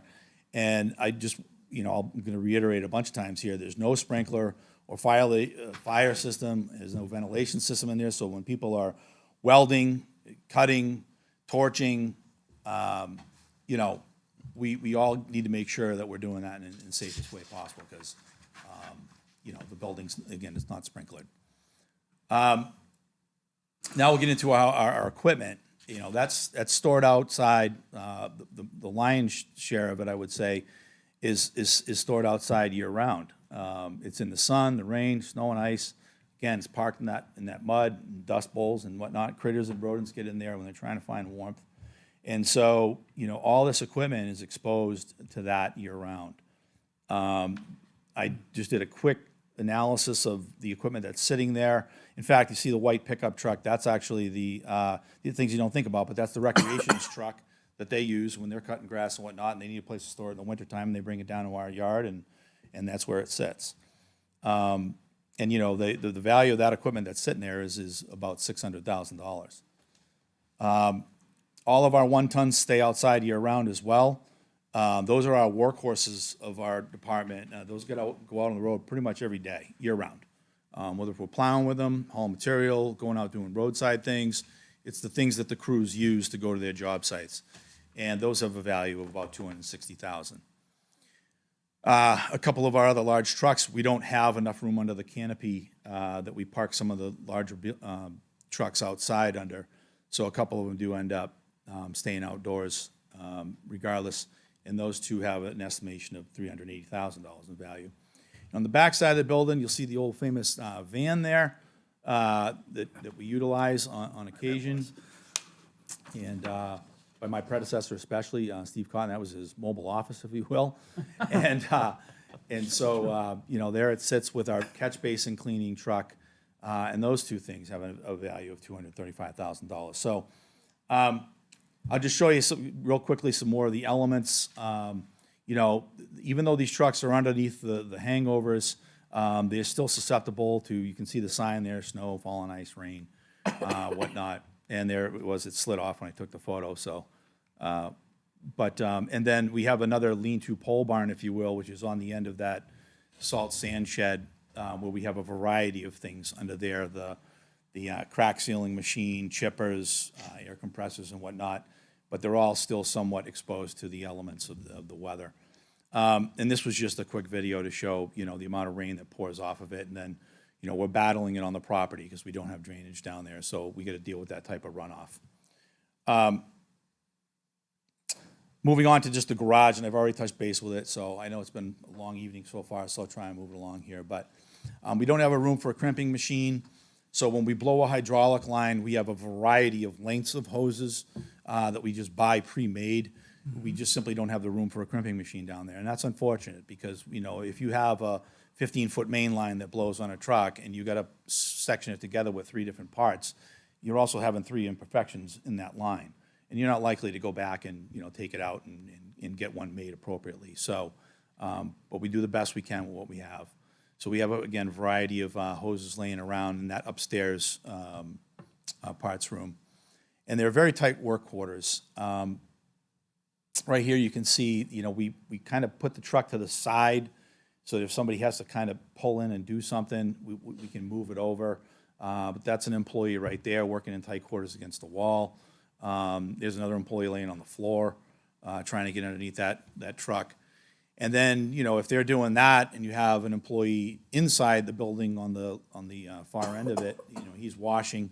There's a lot of water flying around and aggressive elements. And that's an employee that's actually climbed up on the frame, again, trying to get at everything that's underneath that truck, but not being able to do it necessarily in the best way possible. It's safe there, we have a brace, so we're not violating any OSHA rules, but he could still slip, and he could still hurt himself.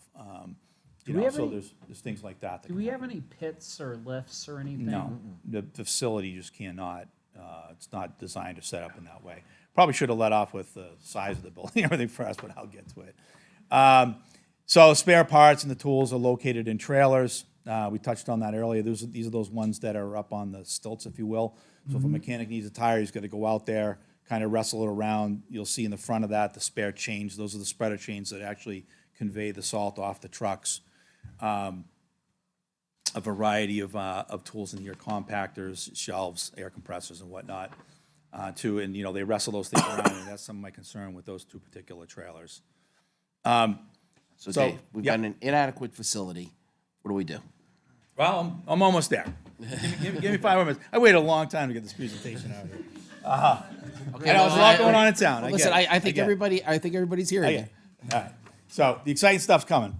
Just trust me. All right. So the building that they're working out of was built in 1971. So just date myself a little bit younger than me, but nonetheless, it's there. It's only 3,200 square feet, which I did some quick calculation in this room. It's only about 2.5 times the size of this room that we work on large equipment and whatnot in the town's fleet. It was built for $27,000. So again, I think we've gotten our value out of that building. It's really creating limitations on our ability for our work schedule, because when you have one thing you're trying to do, like wash trucks off, it impacts somebody working directly side by side with them. If this is a great illustration, the mechanics in that photo are trying to work on the truck, and you got the gentleman behind them, blasting salt off the truck and water's flying everywhere. And it really makes for a pretty difficult work environment in such a small, tight quarters. In fact, that top right corner photo, you'll see the garage door there doesn't allow us for that truck to go through that door. It's too small. So when that mechanic is done working on that truck, if the gentleman is still washing that truck behind him, he's got to stop, break it down, pull that truck out so the mechanic can get that truck out, bring in another truck, and then he can go back to resuming to washing. So it just slows things down. It really closes down the garage. It's sometimes to just singular tasks. For example, when we're trying to rehab a loader and we're going to do some painting and welding fabrication, they got to take over the whole garage because the ventilation's poor. And when you're trying to paint something, you can't have guys opening the doors and dust blowing up and whatnot. It's just not good for when you're trying to prepare something for painting. I will note the excellent job of the rehab on the loader, to the point that the fire chief, who's very particular about gear, thought that it was a brand new loader when you guys were done with the quality of work. They do. The guys do a phenomenal job. And for me, that's one of the things that, like, geez, if we had this, how much more could we do? What higher level of a service we could provide to the taxpayers of Londonderry? And again, the welding area, I won't harp on that. So it creates some operational inefficiencies, and I'll kind of go through these quickly. You've already seen some of this stuff, and I've talked about it. We sometimes we do some of the grinding and whatnot outside, and he's doing some blasting of the paint there. You certainly don't want to do that inside the facility. But so this is some of the problems we have when we're trying to load. So you're wondering, where are they? They're not out here plowing. Why haven't they put sand down on the street yet and whatnot? And well, they're mixing up, some salt and sand mix because we're out, and they're loading it onto the trucks. And, because of the moisture content that's now in the sand and what have you, it clumps up a lot on the screens. So as they're loading it, what you'll see now is he's actually putting the dump body up to try to get some of it to slide through the screens and whatnot. And you'll see some of it actually slides off the truck and what have you. And then that creates issues because now the next truck's driving up over that pile. He's trying to get loaded. But it just slows down the process of getting the trucks back out there onto the street and getting things wrapped up and what have you. This was a good moment towards the end of one of the storms where we had snow and sleet. You can kind of see it there coming down in that event. And we really wanted to get that sand and that material out on the road as quickly as possible. But, due to the inefficiencies of the material and the storage of that material, this is sometimes what ends up happening. And so, you just end up with an inferior product, and also, it clumps on the screens and the belts, and then that also wears on the equipment. It makes the hydraulics work harder as it's trying to pull it off. It sometimes will jam up the chain and what have you. And then you can see the rest of the trucks there. And again, it sometimes when we try and watch, if we get around freezing or maybe a little bit higher, it's not pleasant, but sometimes, we've got to get this equipment clean. And so it puts them outside in the weather, and you can see our good employee here, he's out there in the cold and whatnot, and he's spraying that water, and he's standing on that frame. And if that starts to freeze on that frame and he slips, we can't, you never want to lose an employee no matter what, but we're just such a small staff that it really has a giant impact when you lose even an employee for a little while. Now, it's not all, this is just stuff of concern, but, our building that we have there was built in 2015 for the employees. It was appropriately sized, I think, for where the department is then and now. As far as, for a break room and whatnot, it was built for the cost of about $180,000. But the locker room it probably should have been a little bit bigger for the amount of gear that these guys have.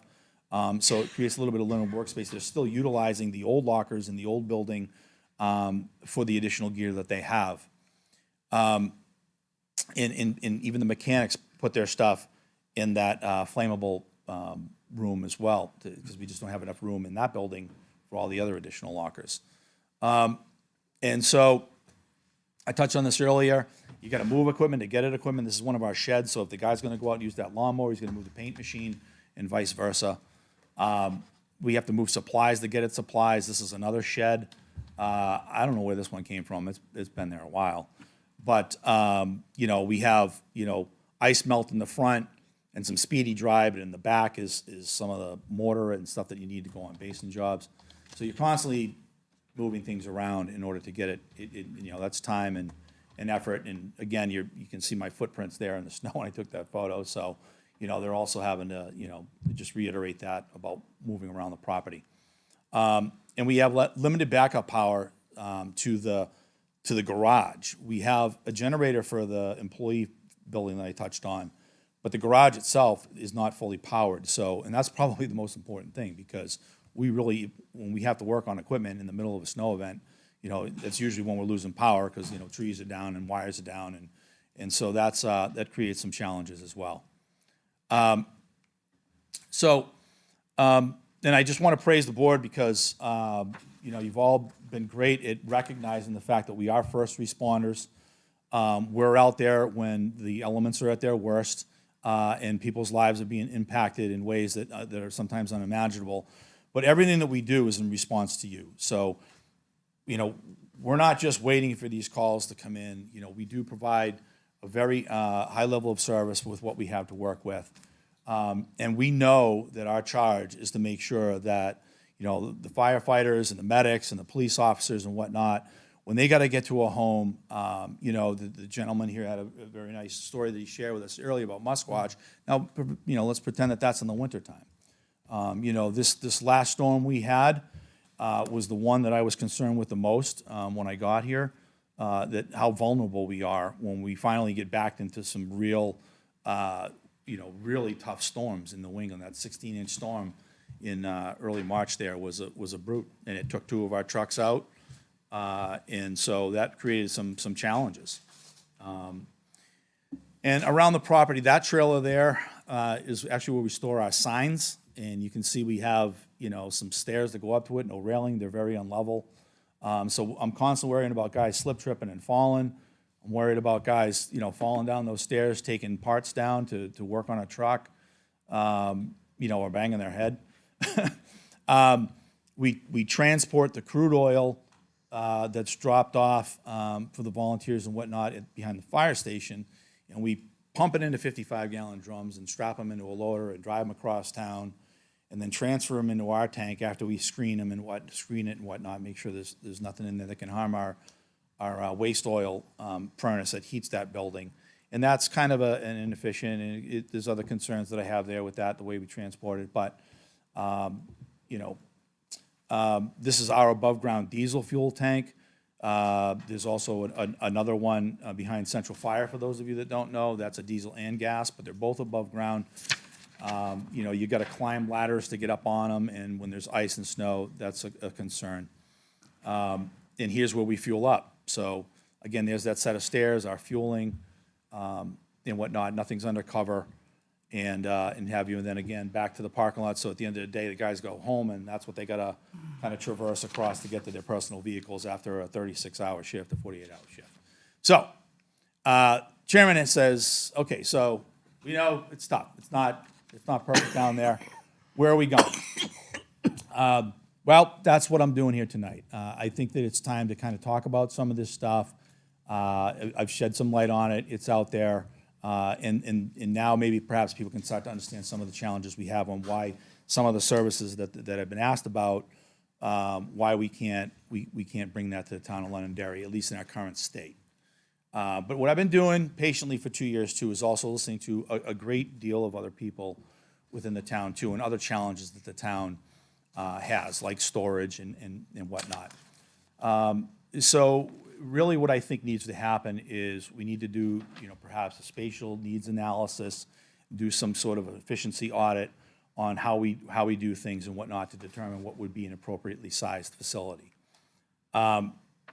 Examine the current location that we're at versus an alternate location. Just calm down. We've been there a long time. I've got some ideas on where we could relocate. I know they're going to be controversial, but location, right? And so, we certainly could do what we need to do there on that site and stay there.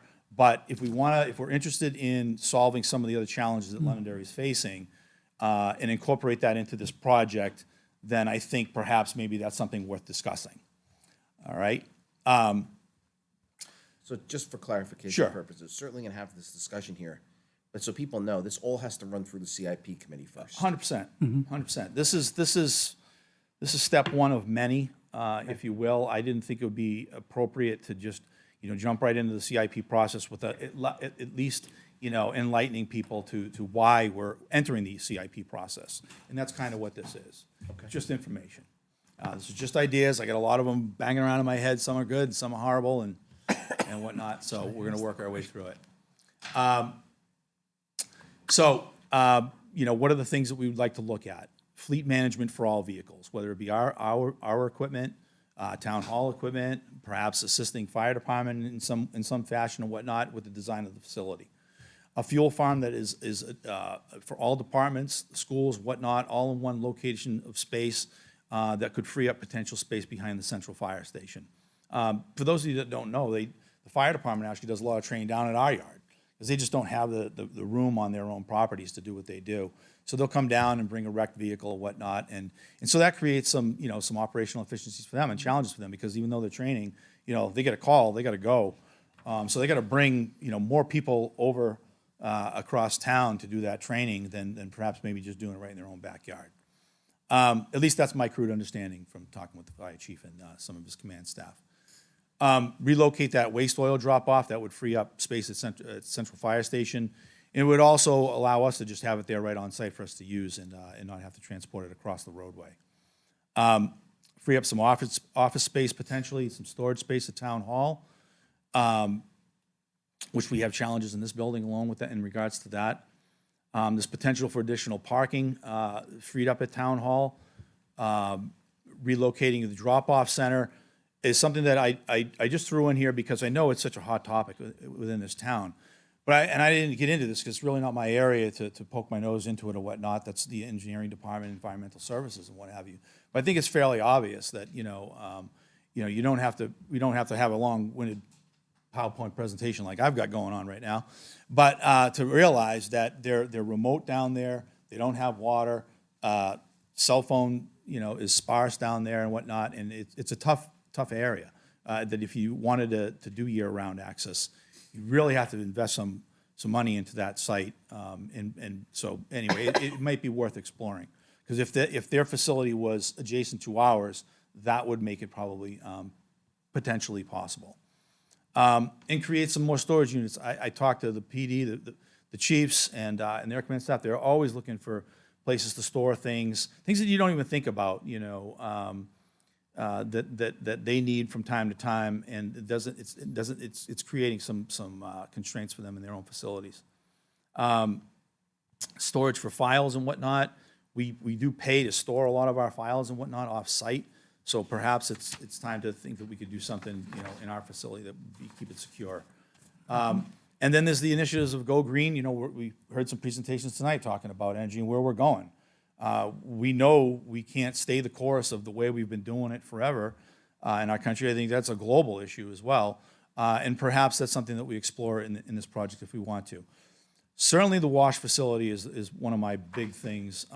We've got to start taking care of our equipment better with the way that we wash it and store it. It's just, this stuff is very costly. These trucks cost a lot of money, and we've got to try and get some more longevity out of them. They're in aggressive elements, carrying the most aggressive materials and what have you, and we've got to start maintaining them in a better manner. And the list goes on and on. So, modern facility, I just picked these randomly off the internet, of what some DPWs look like, but this would all be vetted out, through a process of a design phase and whatnot after we do like a spatial needs analysis and what have you. So that's a fairly small one. This is a real grand one. There's some that blend into the landscapes a little bit easier and whatnot. And then I chose this one because I actually thought it kind of looked like the police department. And so, if we chose to bring something like that to this area, the central part of town, where there's water, where there's sewer, where there's natural gas, it would be easier to design a facility to meet our needs. Have more accommodating locker room. You can see the lockers are oversized for all their turnout gear. I love this locker room because you can clean it easily. I mean, there's nothing there obstructing a mop or a broom. Even the bench is designed in a manner that keeps things. These guys get a lot of dirt and mud. Even if we had our whole place was paved, you still get a lot of material on your work boots at the end of the workday. Muster rooms are designed now for, multifunctional. You can have meetings. You can use it as a lunchroom. You can use it for a training area. And, for when we're there, long hours and whatnot, they can have enough room to make something quick to eat or heat up and get back at it. Fleet management, I can't impress upon you enough. I mean, we need a facility. We contract out some of our stuff to go and get worked on. I like this photo because it shows a town car being worked on. It shows the ability for a fire apparatus to be pulled in there if they need to do something to their piece of equipment. You've got the lifts, you've got the bays, you've got the modernized equipment, so that we can do a lot of that in-house stuff right here, which I think we can personally do better ourselves than sending it out. And some of the costs that we're seeing sending this stuff out, the challenges that all the trades are facing right now. Some of these hourly rates are just incredible. And plus the timeliness. Because they're shorthanded, we can't just send a salt truck out in February and send it up to Donovan Springs and say, hey, we can get it back in 3 weeks. A lot can happen in 24 hours in the middle of February, never mind a couple of weeks. So we would have the ability to do that. This is a very large style DPW where they have pretty much all their pieces of equipment undercover. They do have an upper mezzanine and whatnot, but it kind of gives you the idea of what the scope of what I'm talking about and the appropriate drainage in the flooring. Their parts room as well, stored, neat, clean, orderly. And then again, being able to wash on the equipment safely, adequately, and preserve the life of that expensive truck. That's the type of wash bay that you can design. You see the catwalk so they can get up on top. They're not climbing on the truck. They're not falling off of it. They're not doing it outside where it's cold. You've got your floor drain that leads to recapturing some of that and then making sure that it's not contaminated water going out into the wastelands and whatnot. That's the type of fuel farm I'm talking about. I was involved with a process like that in my previous employment. I came out fantastic, serving the needs of that community well for a long time. And there's a lot of benefits, too, to having their tanks underground. We have to constantly add additives to our tanks that are above ground because the diesel fuel will gel up and whatnot, which is then harder on the trucks and creates more operational issues. It's all connected. Perhaps a larger style storage facility so that we have the right amount of clean, dry, effective material on hand. This one kind of looks like ours as well, but it's much larger. You can see the doors more accommodating for deliveries and what have you. And, if you wanted a year-round drop-off center, again, I didn't really get into this too much, but if something like this was adjacent to us and you had it, mostly undercover, but it was right at, adjacent to our backyard, then it'd be easy for us to, perhaps go over and clear the snow real quickly and whatnot. And, if that's something that wants to be explored by the town and whatnot. That's a different conversation for a different time.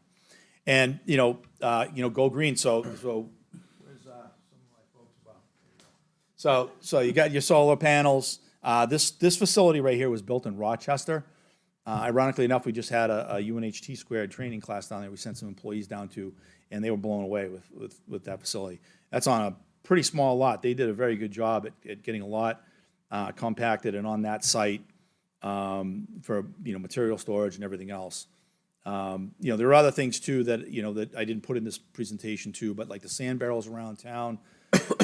That caused me a little bit of anxiety. The people out there on the side of the roads in the dark, there's limited daylight and, they're getting stuff. And so perhaps, there'd be an area that would be available 24 hours at a new facility that's accessible to the public. They could do it, in under a light or whatnot. And then, here we go. So electric vehicles are coming. I'm not, my own personal thing, I'm not a big fan of them, but it's coming. And there's perhaps a lot of things. I've had discussions with the police department. They see a lot of potential sometimes, and I don't want to speak for the police. I'm not. It's just very candid conversations.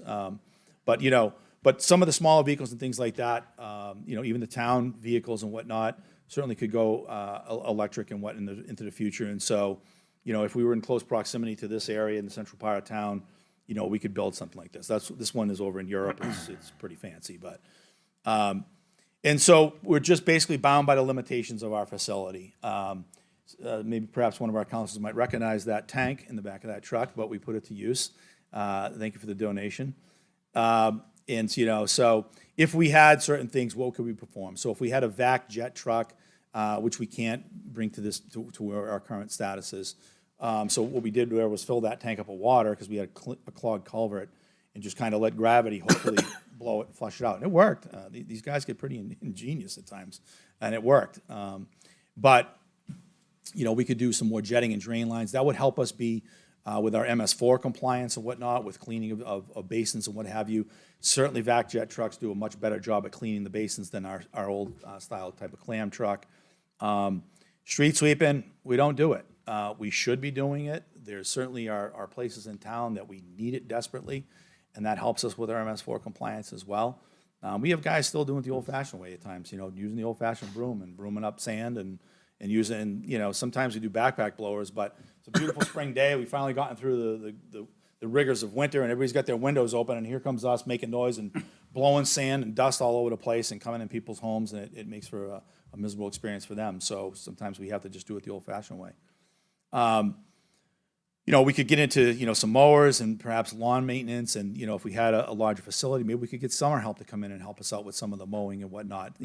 College kids are always looking for work like that. They'll go and cut the grass and whatnot, but we just don't have the place to house them or even the lawnmowers for that matter.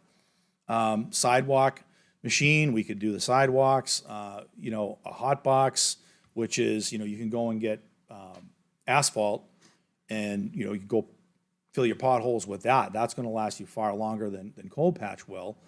But again, I can't justify buying a $50,000 to $75,000 piece of equipment or even a $100,000 sidewalk machine and go put it in the mud. We can't do that. So we're our hands are tied. And then there's the other option too of bulk liquid for calcium and stuff that could help us in the wintertime when we get into these real cold frigid times. Using liquid calcium, I've seen it in my previous employment. I mean, sometimes we'll put out 3 rounds of salt here, and if you just did 1 round of salt with the sprayed on liquid calcium, you're good. You'll get another 6, 7, 8 hours out of that round. So you're saving money on the other end with not having to do so many repetitive salting operations. In the last few years, have really been a lot of this snow and sleet and ice and back and forth. So we're using a lot of salt. That's usually a larger portion of your budget. And so that's it. Sorry for the long amount of time that I took tonight, but I just want to be as informative as I can and entertain any questions that you might have at this time. Real quick question. Yes, sir. Do you have an eye on another piece of property? All right, you want me to let the cat out of the bag? Sooner or later, it's coming out. I will, but I'll be brief. But so the parcel that Do you know what it is is? right next to Town Hall here. Yeah, I know what you want That we to do. just Oh, okay. discussed earlier about, the apple orchard. But, that 5 acres was bought with the idea or understanding that someday there may be a need to put a municipal facility there. And so I eyed it, and I thought it's got sewer, it's got water, it's got natural gas, it's got a lot of sunlight for solar. We could take care of a lot of issues if we were located there. We would bring us into the central part of town. Responses to other part of town would be easier. You think about, the amount of salt we have delivered to our facility, right? Almost 4,000 tons a year. Well, that's going to drive over Pillsbury Road, and it's going to drive over, High Range Road and everything else to get there. Let's keep them on the state roads, Let's keep them on 93 and right up 28 and up Mammoth Road. Let's not pound our roads down. That's just salt. Let's not talk about the gravel and everything else. So, that's a small thing, but it makes sense. And again, I could be selfish and just focus on public works needs, but again, like I stated at the beginning of this presentation, I've been a member of this community for almost 25 years. I've dealt with all kinds of leagues and volunteered and whatnot, and know a great deal amount of people in town. And, so I wouldn't be, recommending this if it wasn't something I thought would be of value to the community. And it would solve a lot of the struggles of the yesteryears and whatnot, and really set us up and prepare us, for the 600 acres that eventually is going to be developed at Woodmont. And we need to be ready for that. And I think, if we're going to take on a task of this size and have a good, healthy debate about it and discussion, we're not going to get everything, but I think we can solve a lot of the challenges that I've been listening to everybody talk about, while working for the town and then previously while living in the town. Mr. Chair, Yes. how large was the facility in Rochester? Do you know? I think it was roughly about 54,000 square feet. Oh, wow. I'm trying to remember all the breakdowns. The of what they picture had. made it look bigger. Huh? The picture made it look bigger. Yeah, they broke it out into, and that's what they'll do. They'll gauge on well, how many offices we're going to have in there. Right. What type of user space you're going to have, how many trucks. Now, you don't want to just build it for just the 16 trucks we got. No, you no. want to kind of build it spec'd out so that you have room for more growth. Right. I also see, at least on our GIS system mapping, that right now your buildings are using about 2.5 acres of land, and Right. you go a bit further beyond that with all the land usage you're actually using, about 6.2 acres. I guess the real question would be for our assistant manager is how much more of that land would really be usable to build a much larger facility, as we already have that land slated for this facility. Well, again, that's what, a lot of this study would vet out and see if that would work there. Is it realistic? Is it the right spot? And if it does, it opens up the doors for other opportunities. So what would become of where we are now on High Range Road? Maybe that's where the drop-off center goes. You don't need all the sewer and water infrastructure, but at least we got water there. Right. Maybe maybe we sell it. Maybe we use it as an offsetting revenue. I'd like to see the drop-off center adjacent to our facility because I think that gives the town the better ability to, I think that's no secret, right? I think everybody has heard that in one fashion or another, that they want more access to the drop-off center. And I think the only way that you get there is by having it, located closer to us so that logistically you can make it work. That's one opinion anyway. And I guess the follow-up with your lack of accessibility to the trucks within your own facilities right now, how long does it take when you have a plow truck that breaks down to be able to get it back on the road with everything else that's going on in the facility, with how tight quarters it is, or you have other vehicles in there? And That's a great question. It's a challenging one to answer. I'll just use the last example of the last storm of the season. So one of them broke down. You probably perhaps saw it parked out there out on 102 at the end of one of the cul-de-sacs that's adjacent to it, across from Home Depot. And unfortunately, all it was a starter. But we just didn't have the ability to, one, get it back to our shop because the mechanics are out plowing. And so, you know, we don't have a full-time chief mechanic that would have been at the yard, loading trucks, keeping the yard open, and then if that happens, he could respond out there and whatnot. So we had to abandon it and leave it there for the remainder of the storm. We had another breakdown happen, but we were able to limp it back and then work on it, and again, in tight quarters because of that one-door access only. And, you know, again, when we're plowing, it takes 4 or 5 hours, and that storm was taking us about 6, 7 hours to get around the beat. So you lose an hour or two out on your road, it's tough. It gets very challenging. I had some grave concerns. I was going around just V-plowing and just opening a hole down the middle of the road.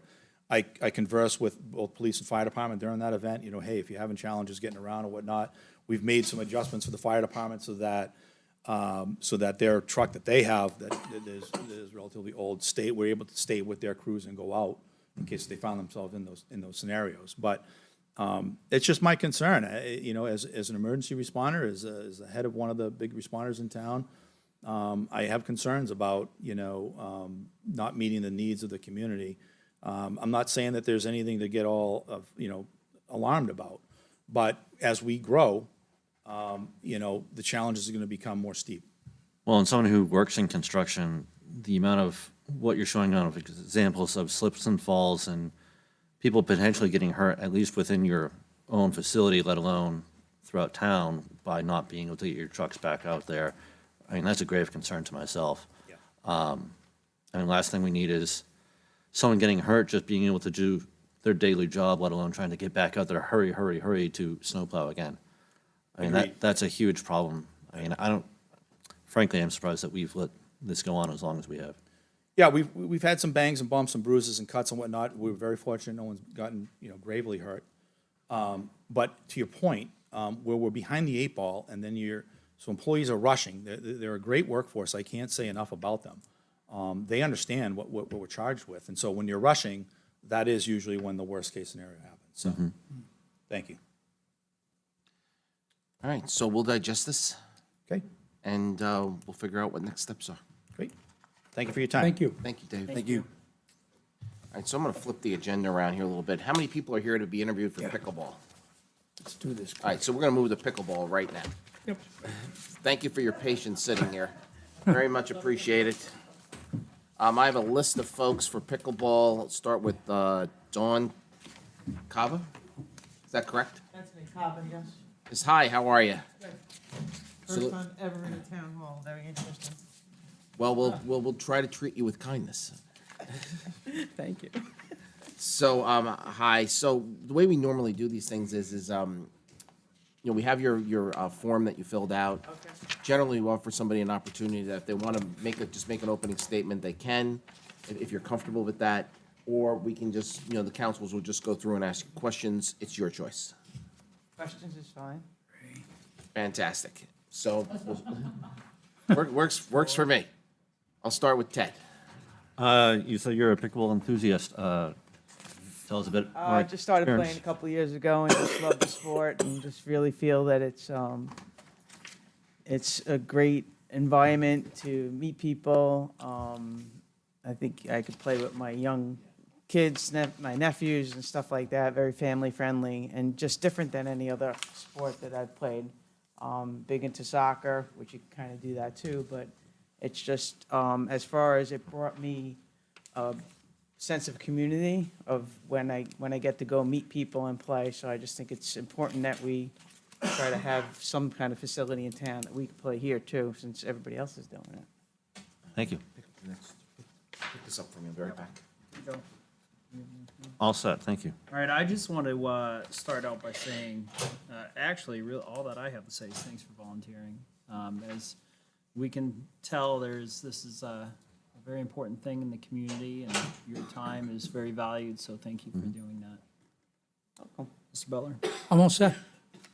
I'd just like to thank you for stepping up. Okay. Appreciate it. All right, so thank you very much, Dawn, and we'll have Christine come up. Christine.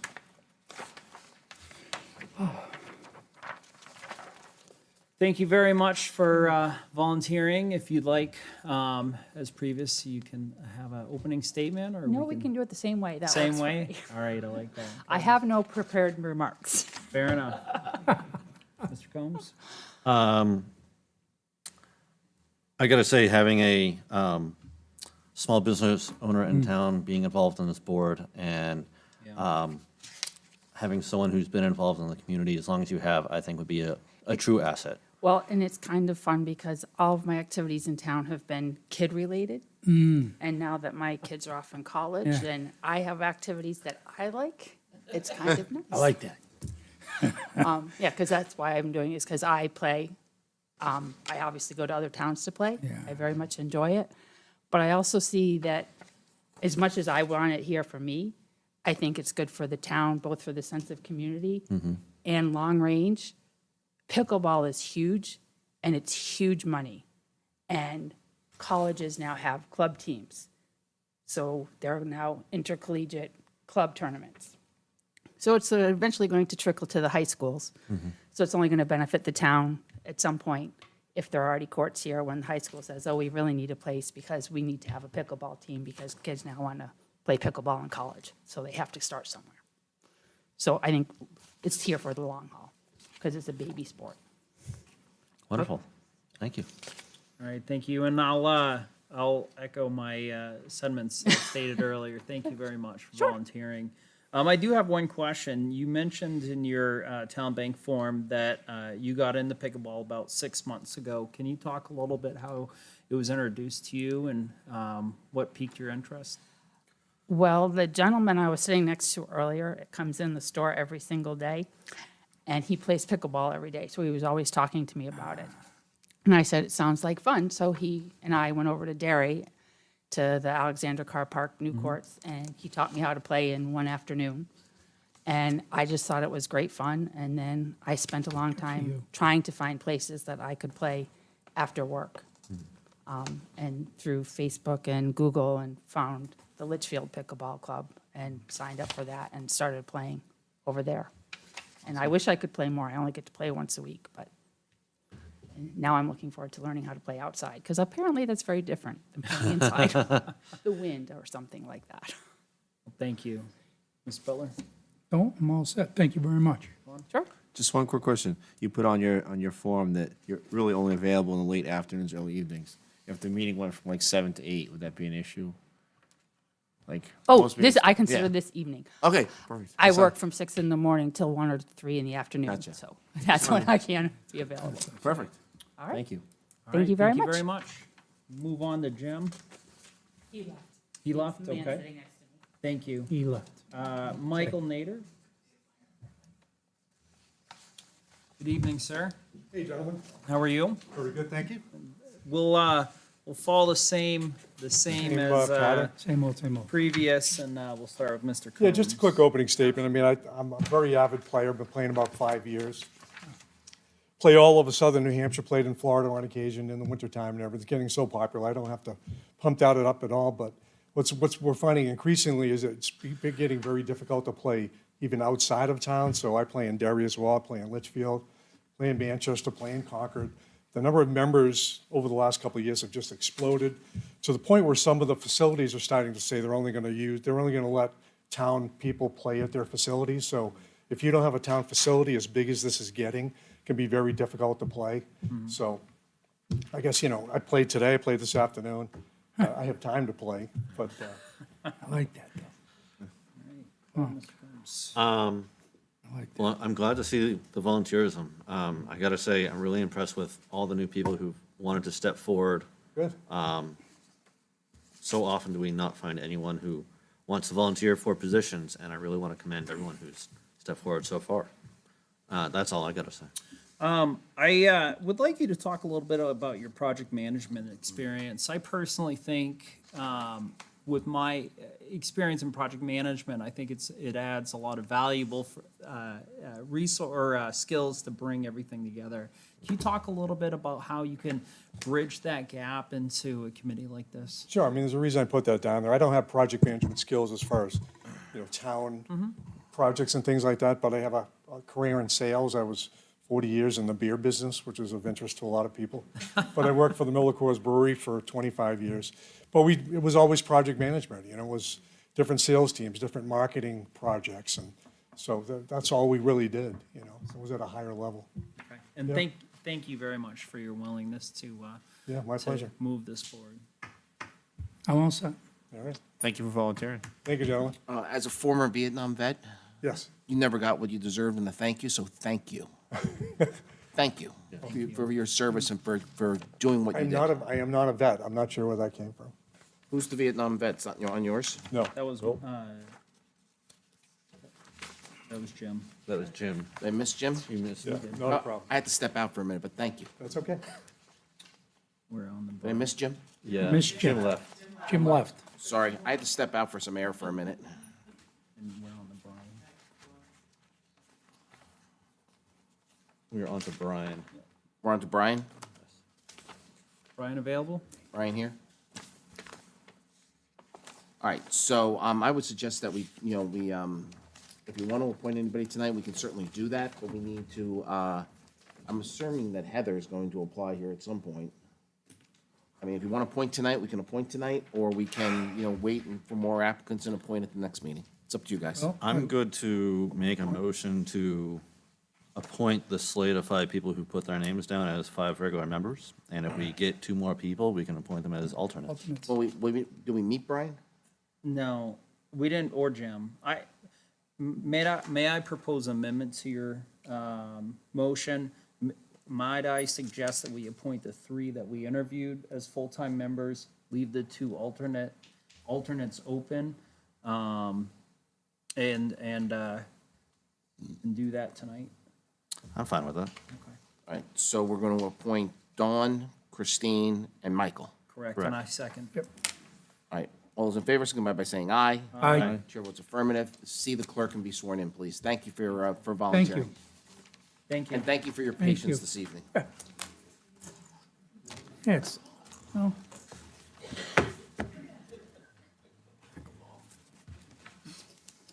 Okay, very positive. resolution reconstituting municipal aggregation committee. Yes, Mr. Chairman, this one is. Mr. Town Manager, I forgot you were over there.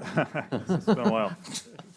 So this one is straightforward. The council will recall that in pursuit of our goal to offer community choice aggregation, we formed the Municipal Aggregation Committee sometime last year. That was a standalone committee. And after the town council stood up the utility committee, it seemed to make sense to simply ask the utility committee to take up the work of the municipal aggregation committee and to replicate its membership and slate of officers. So that is the resolution that you have before you this evening. I have discussed it with the utilities committee, I think at their first meeting, and they seemed agreeable to that. Any questions? Accept the motion to approve 2023-11. So moved. Second. Those in favor, signify by saying aye. Aye. Chair votes affirmative. That's one done. I'm going to skip over elderly exemptions for just a second, and I'm going to move to roadway maintenance trust. For the town treasurer to authorize $35,000 for roadway maintenance trust. Good evening, Mr. Chair, members of the board. I'm John Trotter, Director of Engineering.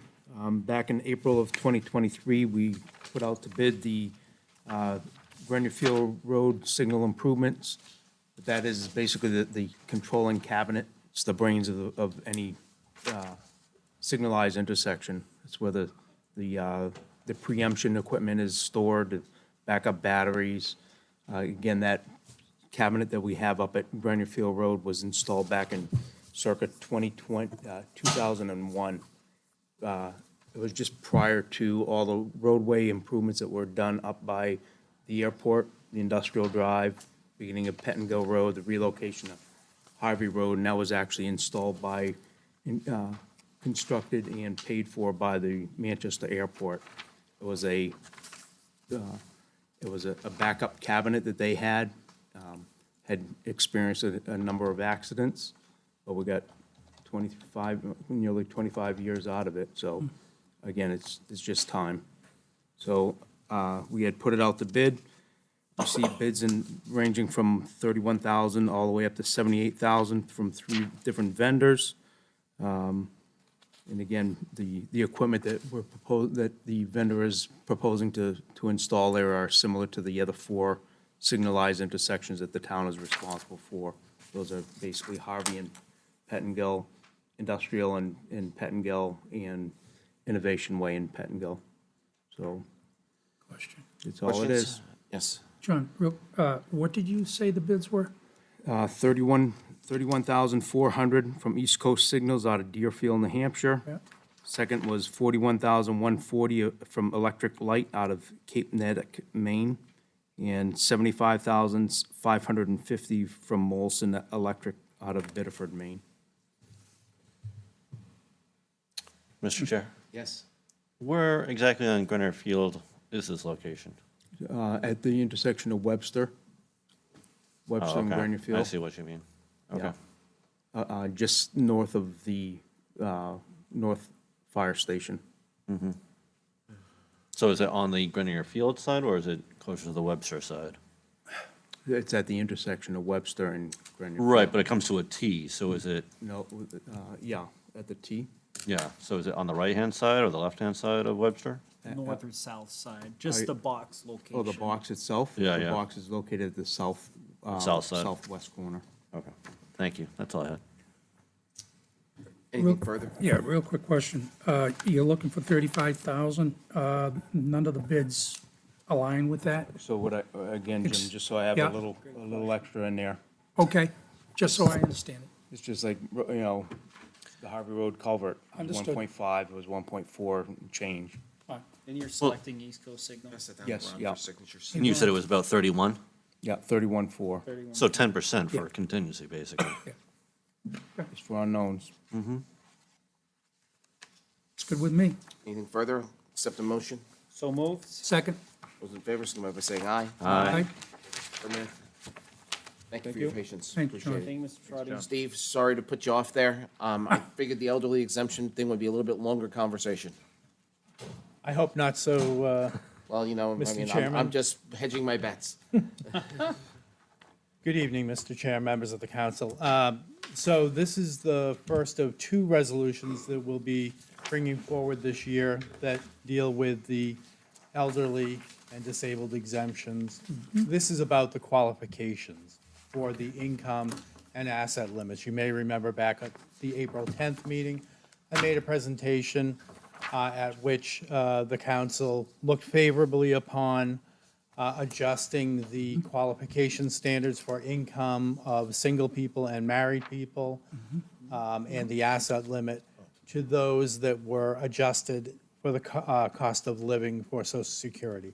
That's what I brought forward with a small amount of rounding just to make the communication a little bit more efficient. Understood. All right, so I think what we talked about is for next budget season to look at what Wyndham does for those 80 and over, right? Correct. And we're going to revisit that at a later date. We're going to revisit that at a later date with a recommendation for any adjustments to the exemption amounts for the categories as well.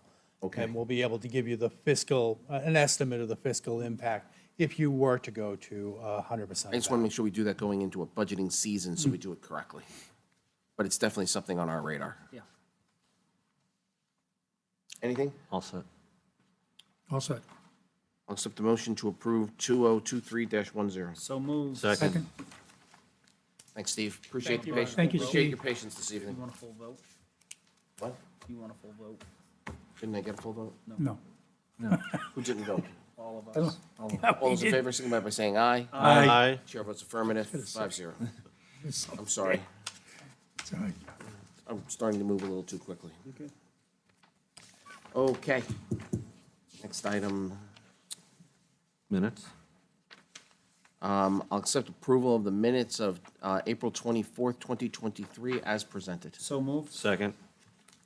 All those in favor, signify by saying aye. Aye. Chair votes affirmative. Minutes are approved. Pickleball Task Force is done. Clarification of Utility Committee opening and appointment of alternate member to the Londonderry Utility Committee. That's a lot of words. Yes, it is, Mr. Chairman. So there was some confusion at the last meeting, for which I apologize, a lack of clarity about how many open seats, if any, there were on the Utility Committee. And Mr. Wiles, the chairman, was kind enough to email me that evening, setting out what the current membership is and the fact that there is one open alternate position on that board.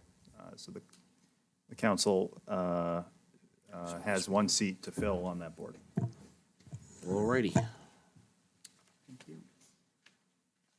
Could I make a motion, John? That's up to you. I'm going to make a motion to appoint Deb Paul to the alternate position. I think we need to actually put that out to the public first before we can take a motion.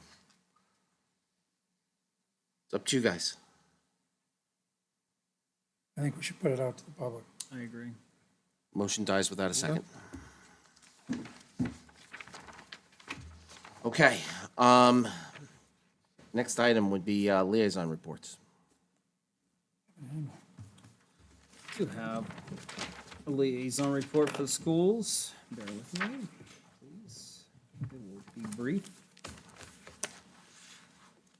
All right. So just a couple updates. Elementary school completed a 3-month Battle of the Bands contest where the students on teams for each school competed on knowledge they gathered for reading 15 books. I concluded with a representative student teams for each school battling the middle school, and this year Matthew Thornton took home the trophy. The student performance data from the winter was presented with the results of the iReady math and reading. All the results were moving in a positive direction for all grades. After 3 years hiatus, the middle school completed a successful trip for the 8th graders to Washington, D.C. 229 students and staff made a 4-day trip. Of their most memorable stops was the Arlington National Cemetery, where students were presented wreaths at the gravestones of 2 Londonderry soldiers. These soldiers were William Blake Marston, which is a son of Nancy Marston, who was a counselor at LMS for many years, and Peter Shome, a son of former LHS teacher Mary Shome. The school board voted to accept the Beyond School Enrichment Grant for $220,428, which will go to fund the Summer Math Academy this year. The Math Academy has been provided funding, has previously funded by the COVID ESSER grants, so that this will allow those remaining funds to be applied to the Academy for summer of 2024. Thank you. Anyone else? I have 2 updates. Thank you. Solid waste. They had 3 successful Beautify Londonderry Saturdays, so thank you to all the volunteers. Household hazardous waste collection is Saturday, May 20th from 9 to 12. It's going to be in Derry, and if you have any questions about what the items are, it's on the town website, and you can check that out, and it'll tell you exactly what's going to be accepted and what's not accepted. The Utility Committee, a lot of great members, great volunteers, very engaged at the last meeting. They all want to help, they all want to participate. We decided to make 4 subcommittees so that everyone can kind of focus on their specialty. And at the next meeting on June 6th, we'll be having New Hampshire DES there to make a presentation and to give us, answer any questions we have. Terrific. The only thing I have is that Old Home Day is coming upon us quickly. The committee is fast at work, and things are progressing, nicely. Anything else for liaison reports? Okay, town manager report. Yes, Mr. Chairman, I have several items tonight. First is I wanted to notify the council about an award that our town clerk, Sherry Farrell, received recently. I nominated Sherry to be honored at the Hudson VFW's annual Loyalty Day event And in doing so, I stated as follows: Londonderry Town Clerk Sherry Farrell exemplifies the virtues of loyalty and patriotism that you write about in your letter. Sherry goes above and beyond the normal duties of a town clerk. First, she is a cheerleader for everything Londonderry has to offer and is an active leader in our community, participating in civic events and exemplifying civic virtue and volunteerism. In addition to this work, she plays a leading role overseeing federal, state, and local elections in Londonderry. What could be more patriotic and loyal to the nation and the community than overseeing and safeguarding the defining feature of our democracy? Sherry does all of this with a smile and never says a negative word about anyone. It is my privilege to nominate her for recognition by your post on Loyalty Day. Mr. Chairman, as you know, the town clerk was out of the country for that event, but I was happy and privileged to accept that for her. So my thanks to Sherry for everything that she does. Oh, that you can clap for. It's only during public comment.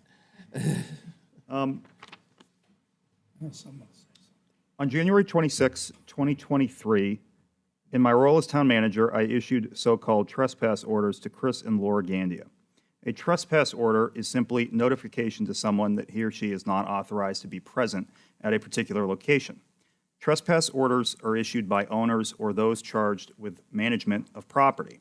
Under Section 4.6D of the Town Charter and RSA 37.5, the town manager is the individual charged with management of town property.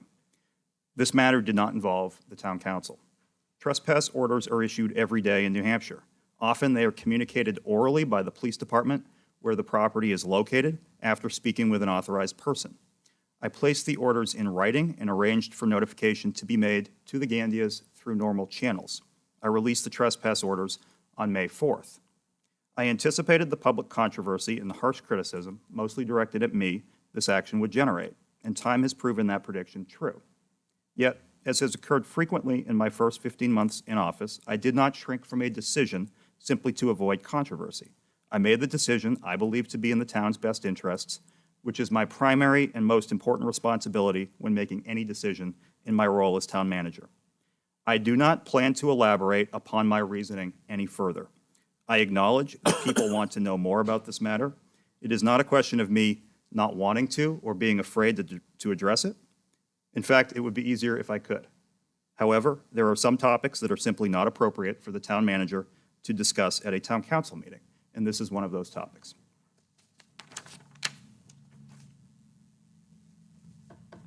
Just to reiterate again, as was said earlier, this is not a town council issue. There is pending litigation, and it's not something we're going to engage in. Thank you, Mr. Chairman. I was visited last week by Peter Logue, I think I'm saying it correctly. He's the general manager at the Staples on Nashua Road. He wanted to notify the town about a recycling program that they have. Anyone can drop off their household electronics at no cost. He said there's no hitch, there's no gimmicks. I wanted to share this with you in hopes that you could share it with the community. I know that I've got a lot of old electronics in my basement, and I imagine other people do as well. So I wanted to alert the community to that. We are under agreement as of today for the 35 Gilcrest property. The purchase and sales agreement that I signed this evening has a contingency that requires the town council and the Conservation Commission to approve the terms of the transaction. So look for that in your packet and on the agenda at a future meeting. I wanted to give an update on where I've been spending a lot of my time recently, and that's in the area of 91A. I received on May 9th the following right-to-know request. All records, no matter what form, including but not limited to printed documents, electronic documents, emails, or any other form of records regarding and relating to any no trespass orders issued by the town manager and/or the Londonderry Town Council for the town of Londonderry for the last 20 years, 1/1/2003 to 1/1/2023. And that entailed 4 hours of my time. 2 hours of my time, 2 hours of IT time, and ultimately 8 video files were produced. I received a request on 5/5/23. I would like to request accounts payable invoices and general ledger details for expenditures made by the town of Londonderry to Sheehan Finney for any services relevant to A, no trespass orders, and B, advising Mr. Malaguti on the town's reorganization plan. Requested date range for the second item is any expenses between 2/1/23 and 4/30/23 to include any April incurred payables processed during the month of May. That I acknowledge, taking 0.2 hours of my time. And. Excuse me, Mike? Yes, Hey, Mike, you're talking about these 91As. yes, Could you please let us know who's filing the 91As? certainly, Councilor Thank you. Butler. With respect to the first request that I referenced, that was filed by L. Gandia. The second request that I filed, that I reacted to, was filed by J. Esposito.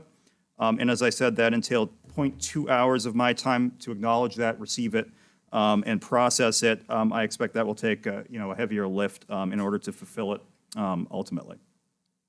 On 5/5, I received another request from J. Esposito. I would like to request documents sufficient to establish communications between the New Hampshire ACLU and the town of Londonderry to include Sheehan Finney regarding no trespass orders for multiple citizens. Requested date for this correspondence and records request is 5/4/23.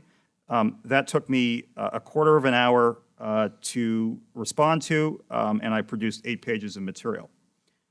On 4/21/23, I received a request from Kay Coyle. All emails and text messages exchanged between Town Councilor John Farrell and Town Manager Mike Malaguti. The time period of this request can be limited to December 1st, 2022 to April 21st, 2023. That took 12.5 hours to process. And just for reference, Mr. Chairman, 977 pages of material was produced. At my hourly rate, based on a 40-hour work week, that cost the town $781. Had I sent it to Sheehan Finney, as most towns would have been required to do, it would have cost, depending on the hourly rate of the billing attorney, between $3,400 and $5,000. Question, Mike. Yes. That individual, are they representing anybody? The indication was that he was representing a client. Okay. Beyond that, I don't know the answer to that. Thank you. So, Mr. Chair, so we're looking about, and this is for the past 2 weeks? So this takes us back to 4/21. Okay. So far, and you said the one that .2 was just research and response, but that'll be a heavy lift. So currently, we're looking at 17 and a half hours.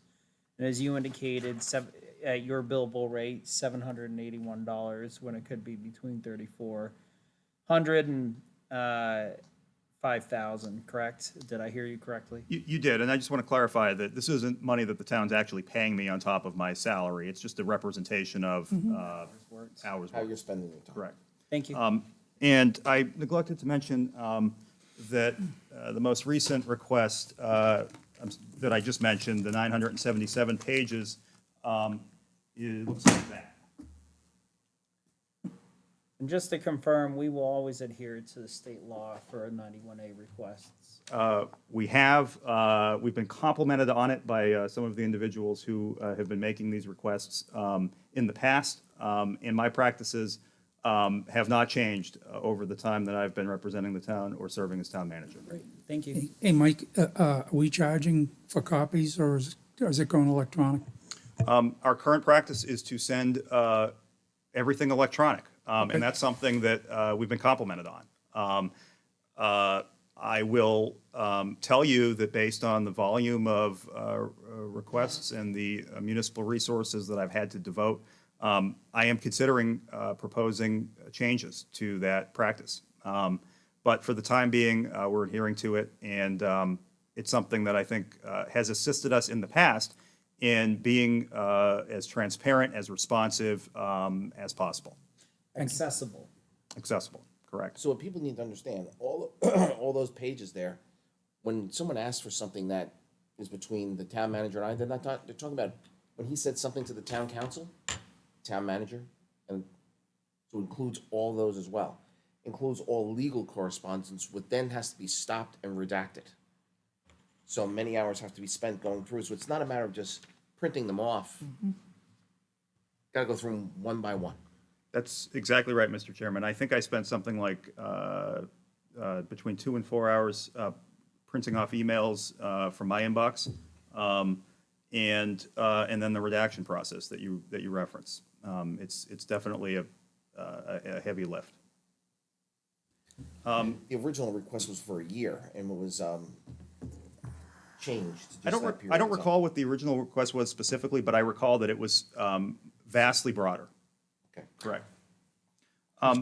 Mr. Chairman, I'll do a couple more of these just so that you can continue to have a flavor, and then I'll get to the bottom line. J. Esposito, 426 of 23, documents sufficient to establish who at the town hall initiated, authorized a no trespass stay away order for citizens Laura Gandia and Chris Gandia. All correspondence between the town manager, town council, and police department regarding both stay away orders. Copies of records regarding document service, delivery of the order to the citizens, including any cooperative effort with other PDs. Documents sufficient to establish a proposed expiration date, withdrawal date, if any such exists.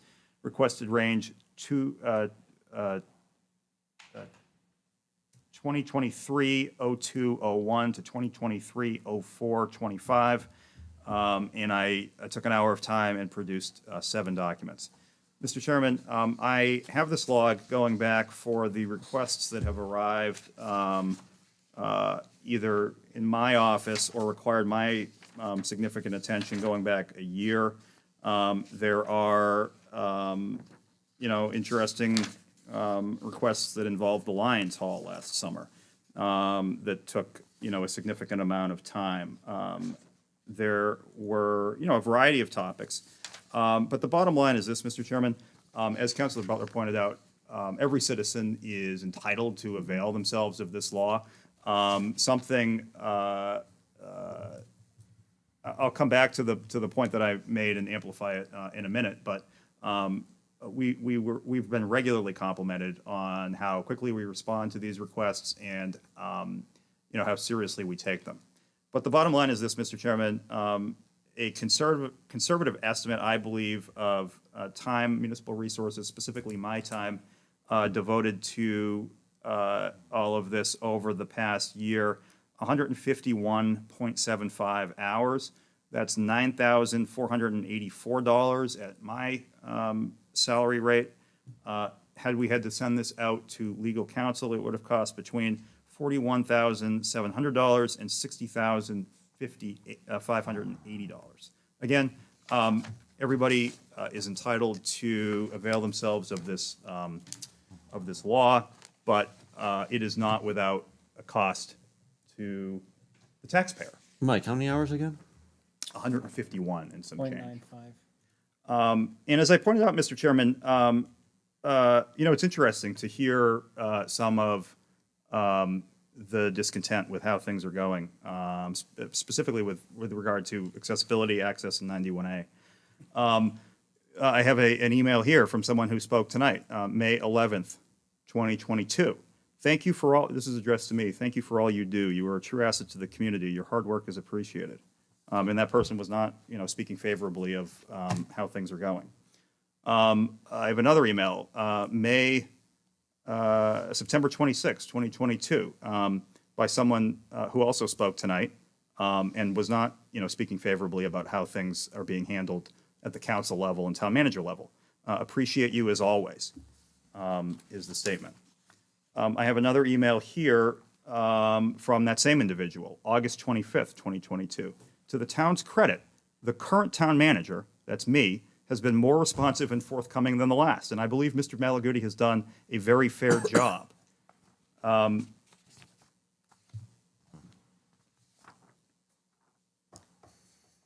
June 24th, 2022, from the same individual. Thank you, sir. You have been responsive and pleasant in the past when we have corresponded, and it is greatly appreciated. Many of us really do have the town's best interests at heart. That is what I have to say about 91A this evening, Mr. Chairman.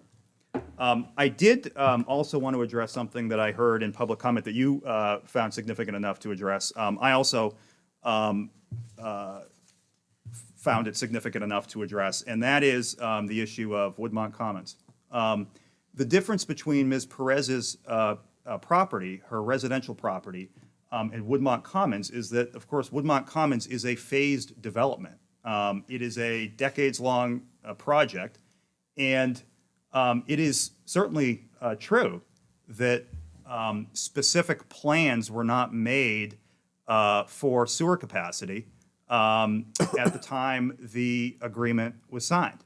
But what I can tell you is that, as you pointed out, Mr. Chairman, we have a development agreement, which is very specific about what the town will bring to the table and what Woodmont will bring to the table, and the fact that the parties are required under the development agreement that was gone over ad nauseum, I would imagine, at the time, very carefully. The parties are required to participate, to cooperate towards provisioning the PUD area with adequate utility service. And it's very specific about the different sources of funding that can go into that, a mix of public-private funding, including potentially federal grant funding. So nothing was missed. This is how projects of this scale take place. And so I would disagree with the comment that something is off or something is wrong here. There's nothing off and there's nothing wrong. This is exactly how projects of this scope and magnitude develop. The other thing I also take issue with is the use of the word miraculously. I do think it suggests that something untoward is happening. And I think that my staff and I would be happy to answer any questions that Ms. Perez has in the future. I know that the Assistant Town Manager attempted to answer Ms. Perez's questions on Friday, and I'm troubled by the use of that word. And Mr. Chairman, that is all I have this evening. Sure. Mr. Malaguti, I just want to say thank you very much for all that you are investing into the community. I know it's not easy, and I just want to commend your professionalism, your attention to detail, and your ability to look at things judicially, if that's the right word. But I really appreciate that, and I think the community benefits from that, so thank you. Thank you, Mr. Vice Chairman. That means a great deal to me, and I would thank you for doing the same for the town as well. Mr. Chair. Yes. With his comments about how much time he's had to unfortunately spend on these 91As, I know obviously it would cost quite a bit more to have our legal team to go through these items, but I would think that our town manager's time is more well spent managing the town and the various duties that he needs to do. Do we want to have a further conversation about this at some point in time, about analyzing how we want to go forward on these items? We certainly can do that. That's certainly something we can even put in an I mean, agenda. it's about 4 weeks of time that he spent. Well, that doesn't really include all the other legal pieces, doesn't include what Exactly. the school has spent on it. Oh, I'm agreed. getting numbers anywhere ranging from the school between, $10,000 and $25,000 in people's time. There's a lot of money being spent, and at some point, it has to come from somewhere. Right. So I have to sadly report, I am generally sitting as the chair. The chair usually receives service on any lawsuits against the town. As I was out of town, I authorized our attorney to receive service on the most recent lawsuit. Most recent lawsuit that I received service on was former councilor Deb Paul is suing the town of Londonderry, taking legal action against the town of Londonderry, because she wants copies of documents that were confidential, privileged documents from the period of time that she sat on the town council. You were all sent this service, I believe. It's disappointing. I mean, it's not that these documents weren't available when she was the town councilor. They were. So we now will be spending, I don't know how much money, thousands of dollars, going to Superior Court on something that we've already explained to folks. And this is another 91A, petition. And it's privileged, confidential employee documents. So, I mean, I don't know anything else about the lawsuit. No, that's okay. I did check with our attorney to make sure this is a public document before I spoke about yeah. it, but those are just the facts. okay, so. So it's disappointing. Real quick question. Ron brought up about having Ms. Paul as an alternate. Is that, I believe that Can would be a that conflict happen? of interest. I don't think that should really be discussed here. Oh, If you- okay. If you want to have That's a fine. discussion about Sure. things like that. Sure. We should probably do that with legal counsel. be more than happy? Agreed. I don't know that that should be something, I really don't like talking about people in public about those kind of things. Okay. It's always been our policy in the past, and when someone has something that's going on, we take it to our attorney in non-meeting and talk about it there. Because I don't want anyone to be disparaged. Assistant Town Manager report. Pardon me? The assistant town manager? I'm moving to it. Whenever you're ready. Please proceed. A little bit of positive news. Terrific. I conducted a work session with the planning board on May 3rd that was very well received, and it's mostly in regard to our development review process and some improvements that we're making that have already been implemented, and you can see the effectiveness of them in our last week's meeting on the 10th. So just to highlight that and some progress. Fantastic. I thought that was well-done improvements, and I could already tell from the people who are presenting to the planning board were very appreciative. All righty. Is there anything further this evening? That's progress. Okay, one second here. I'm just trying to pull my calendar up. The actual next meeting, I'm trying to get us back on calendar track here. We have a holiday. Our actual next meeting is going to be June 5th at 7 p.m. So I'm just trying to get us back on calendar. Not the 30th, like it says? Not the 30th, like it says. June 30th? We'll move to June 5th so that we can try to start On May back in 30th. more of a regular cadence. So the 5th and 19th? I'm going to check with the town manager first before I say beyond the 5th. Right. Make sure that we're clear for Although either the 19th can get So tricky. what's going to happen is we're going to go either the 19th or the 26th, then we're going to go to summer schedule, possibly proposing the 17th of July and the 14th of August, with hold a tentative date of the 28th of August. But we'll be going to summer schedule after the 2 meetings in June. But I want to check with the town manager first to make sure whether the 19th or the 26th works best. Yeah, I know the 19th is Juneteenth, so I don't know if the town That may hall not- has it off. And again, that may not work best, and, and because Right. there'll be a little bit of time between the 17th and the 19th, that would put us a full month out, so I want to check in with him. Of first. course, agreed. Thank you, Mr. So June 5th, I said, would be the next one, and then we'll check in on that. Anything further this evening? With that, I'll accept the motion to adjourn. So moved. Second? All those in favor, signify by saying aye. Aye. Chair votes affirmative. We're adjourned.